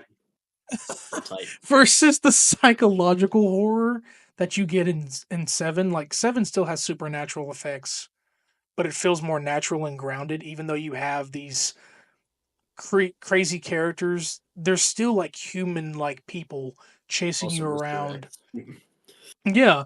And because of with set 2 was Thanks. Mr. X, but with Mr. Shut up. With 7 is what created that stalker system that the T00, right? Is that what he is? T00 I don't know. or Mr. X. That's what started the system because Resident Evil 7 was the first one to have the stalker system. Besides like the old Resident Evils where you had Mr. X, following you around, but like the modern day where the Baker family's stalking you around every corner. And then, obviously the remakes implemented that and brought that in with Nemesis and even the Titan. And then, of course, Lady D as well is chasing you around. So it brought it back to life. And it's a really good one. I think I played the entire story once. The DLC is very sad because it shows you the transcendence of the family turning evil. Such a good family, such a great story, I think. 8 blows it out of the storm, but that's my favorite. I played 8 first because everyone was talking about it, but I went back because they're connected, and this one became my favorite.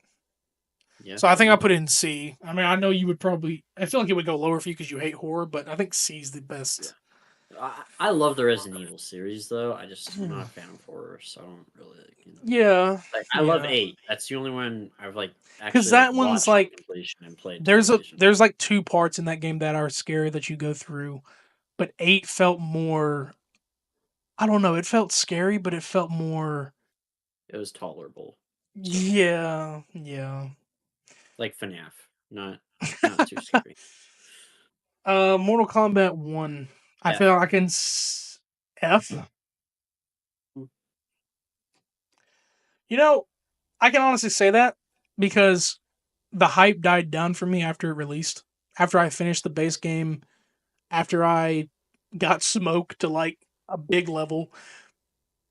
He didn't even get to max level, but I never played the DLC. The last I did. the last character that I played as for the for the DLC pack or Combat Pack 1 was definitely might have been, I think it was Omni Man. I don't think I played as Quan Chi, Homelander, Peacemaker, any of them. Ghostface and the T100 is there. But I never played it after that. I stopped playing it and I got the deluxe edition. I got a week early, and I thought I was gonna play this for the rest of my life, and I never did, and I never got the DLC. It's like I don't even know if I'm gonna do that with Mortal Kombat 2. If Mortal Kombat 2 ever comes out, I'm probably just gonna get the regular game.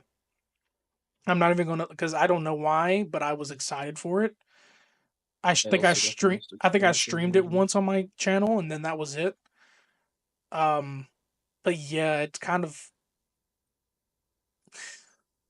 I, I'd say it's D for. I'd go for D probably because just honestly for that hype and it was fun to play for a while. But yeah, D would probably be my compromise if that's okay with you. It's Yeah, it okay. is. I'm just gonna. I want to kind of go in on this game. And also, I'm trying to just check how many hours I have in the game, but I can't seem to find it. So whatever. I think But yeah, mine's not even up there to a lot of hours. I think I have like 100 hours in Mortal Kombat One. So anyone who's like, "Oh my god, you haven't even played the game," I have. So shut up. But um, listen, I'm a fighting game person. I always have been. I'm a huge fighting game guy. I play fighting games. I love myself some fighting games. Mortal Kombat 1, the worst modern fighting game out right now. And that's sad to say, but it is. Street With Fighter was kicking its ass. I'm not even gonna lie to you. and so And did I haven't even Tekken 8. played it. Tekken, yeah, I didn't even play those. And also, Okay, wait. you Fatal Fury might be a bit worse, but well, whatever. you can't compare those though because Tekken and Street Fighter alone have two different styles, and so does Mortal Kombat. Mortal Kombat focuses on the blood more than anything and the insane ways to kill someone, but That's the you good parts of the you game. But can't compare those three. Like you can say one's better, but you can't say they all three have different fighting styles. Street Fighter's that more anime based, anyways, and Tekken is Tekken, so I can't really say much for that. But I'm not even just doing that. I'm talking about the well, stories yeah, too. I Like know. my I'm just saying there's people who rank them that way. yeah. But like Mortal Kombat 1 after its release, they kind of fumbled the bag because they didn't really have like anything. There was no single player content except for the story, Right. which is bad. Other Mortal Kombat games had single player content except for the stories. Okay, yes, there was invasions mode, but that sucked when it was out. Mhm. It's slowly getting better, but still grindy as hell, annoying to do. Like it's really just bad. And then when all the DLCs and stuff were coming out and everything like that, people didn't really care because it was like, oh, cool, another character to a game where there's basically nothing to do. No, that's Yay. pretty much what you're left with after the base story is just grinding, leveling up your character, playing ranked matches to see how good you are. I never touched invasions. It's There ass. was like one Pretty much mode, conquest mode or something was supposed to come out or whatever it was called, and I never kept playing it to see if that mode finally unlocked or there was some mode that was like locked and was like it was coming soon, and I don't even know if it's out yet, but it like is. yeah, I never touched it afterwards, and like Thing.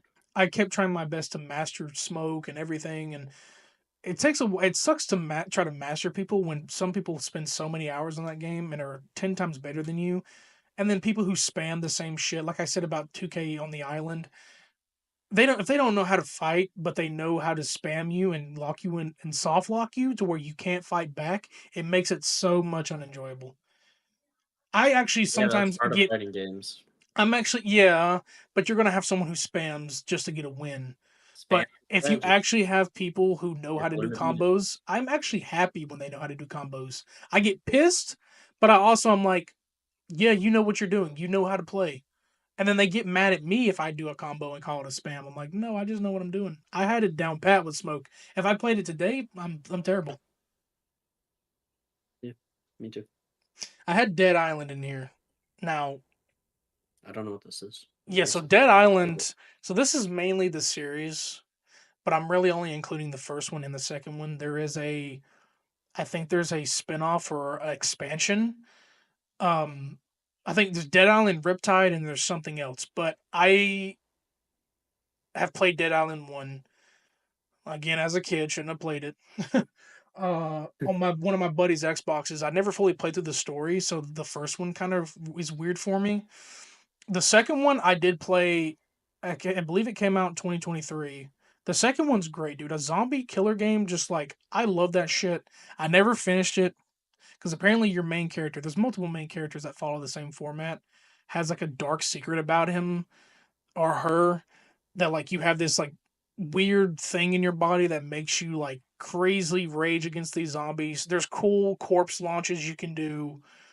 Just like like upgrading weapons. There's like one weapon you get is like Wolverine claws.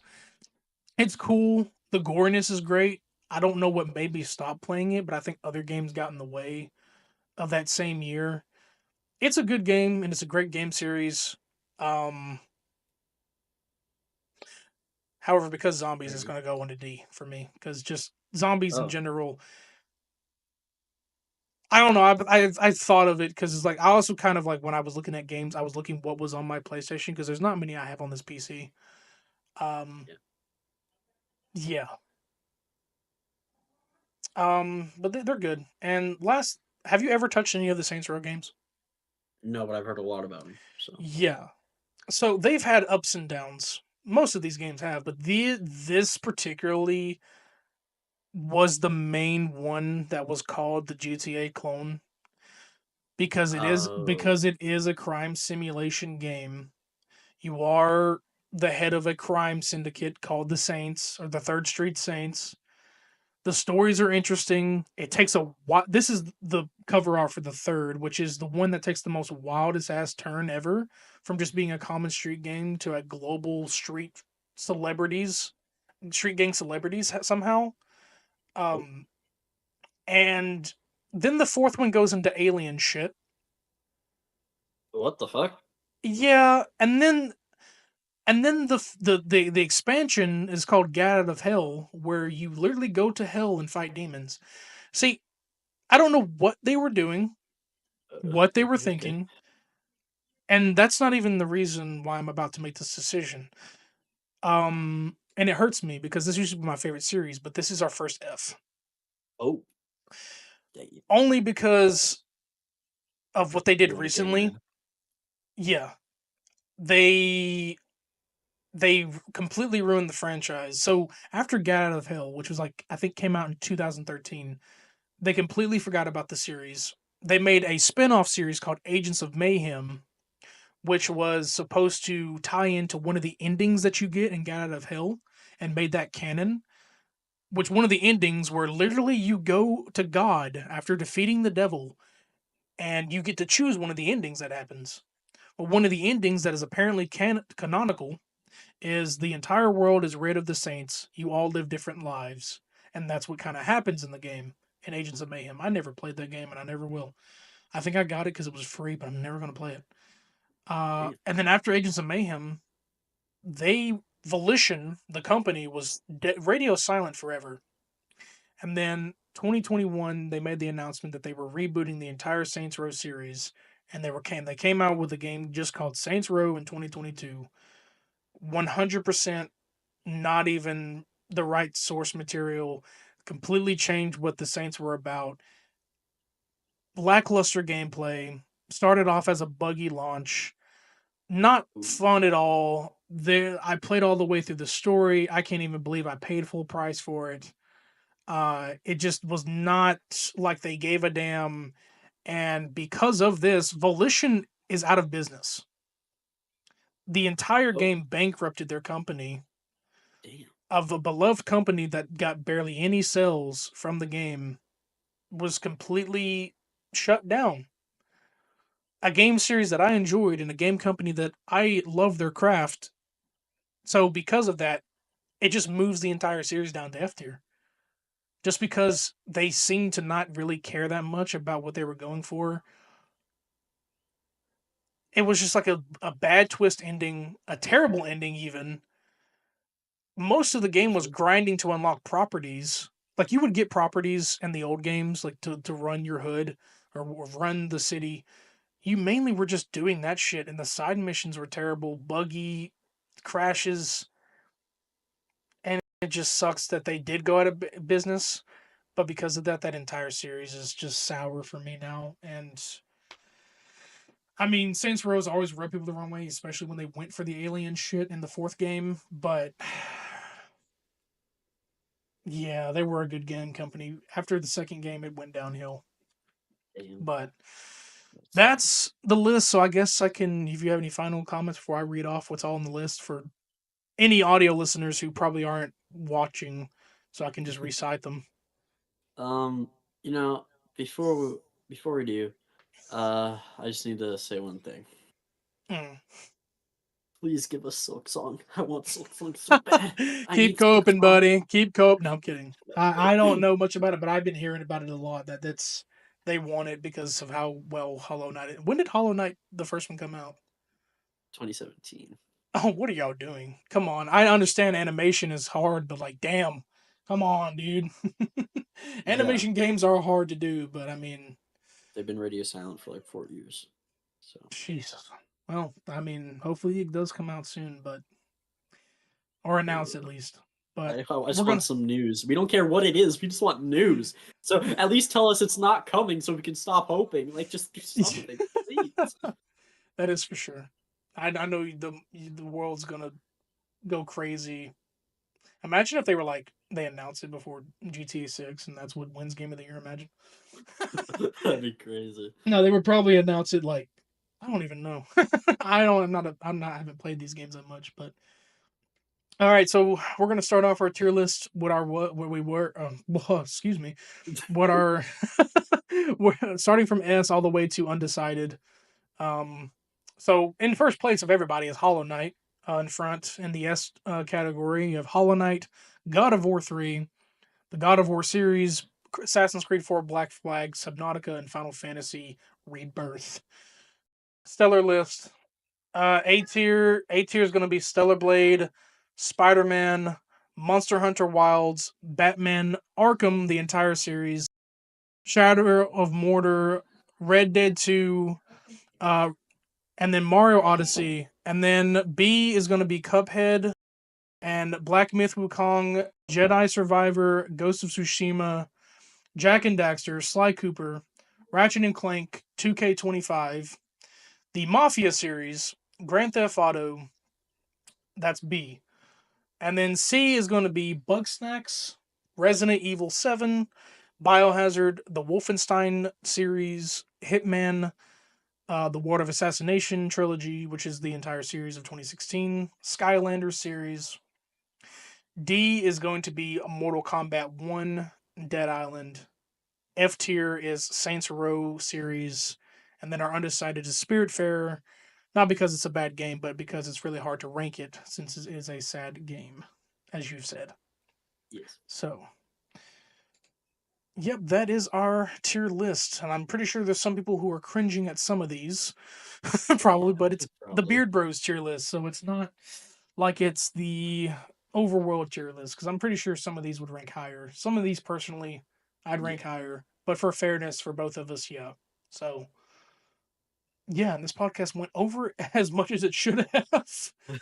But I know I'm going to cut this down for some moments that went on too long, and definitely it will come out at a later time, regular than the regular 12 p.m. So if it comes out later, doesn't mean I'm not going to upload it, but I'll make sure to get out by Friday. So Yes, and yes, next week we will do some more stuff about actual gaming news for some stuff that's been announced, but yes. that'll be next week. As we So, speak, Nintendo Direct did just happen. There's some PlayStation titles. I don't know if PlayStation's having a state of play or anything anytime soon, but yeah, we're getting some more gaming news on stuff. So we'll always still, regardless, talk about our wrestling news at the beginning, and then by like the last 2 weeks, we'll be starting our predictions for WrestleMania. Usually, when we do our predictions with our friend Ryan, we do those ourselves. But I would, as at some point, I feel like it'll be okay if we maybe start doing those predictions early, so we can do them on here as well. We'll even include his predictions because he also challenges for that belt. So no, he's not on the podcast, but he will also be included because it's between us three, obviously. mhm. So right now, Kurduk is the reigning champion. Not for And we'll long, stay and champion. no, I don't think so. I think I'm gonna win. Okay, okay, buddy. Yeah, I don't think I'll win. I think I'll win. So yeah, but pretty much we're gonna wrap this up because this is a long, long podcast. Maybe 2 hours if I can cut it down and throw it in there, but we shall see. So if you agree with this list or disagree, we don't care. No, this is just a personal list between us. And if you have any criticisms on that, just let us know. Twitter, comments, whatever you want to give your discussions at. And yeah, so I hope you all guys enjoyed our video game ranking tier list. We've been the Beard Bros. We'll catch you in the next one. Peace.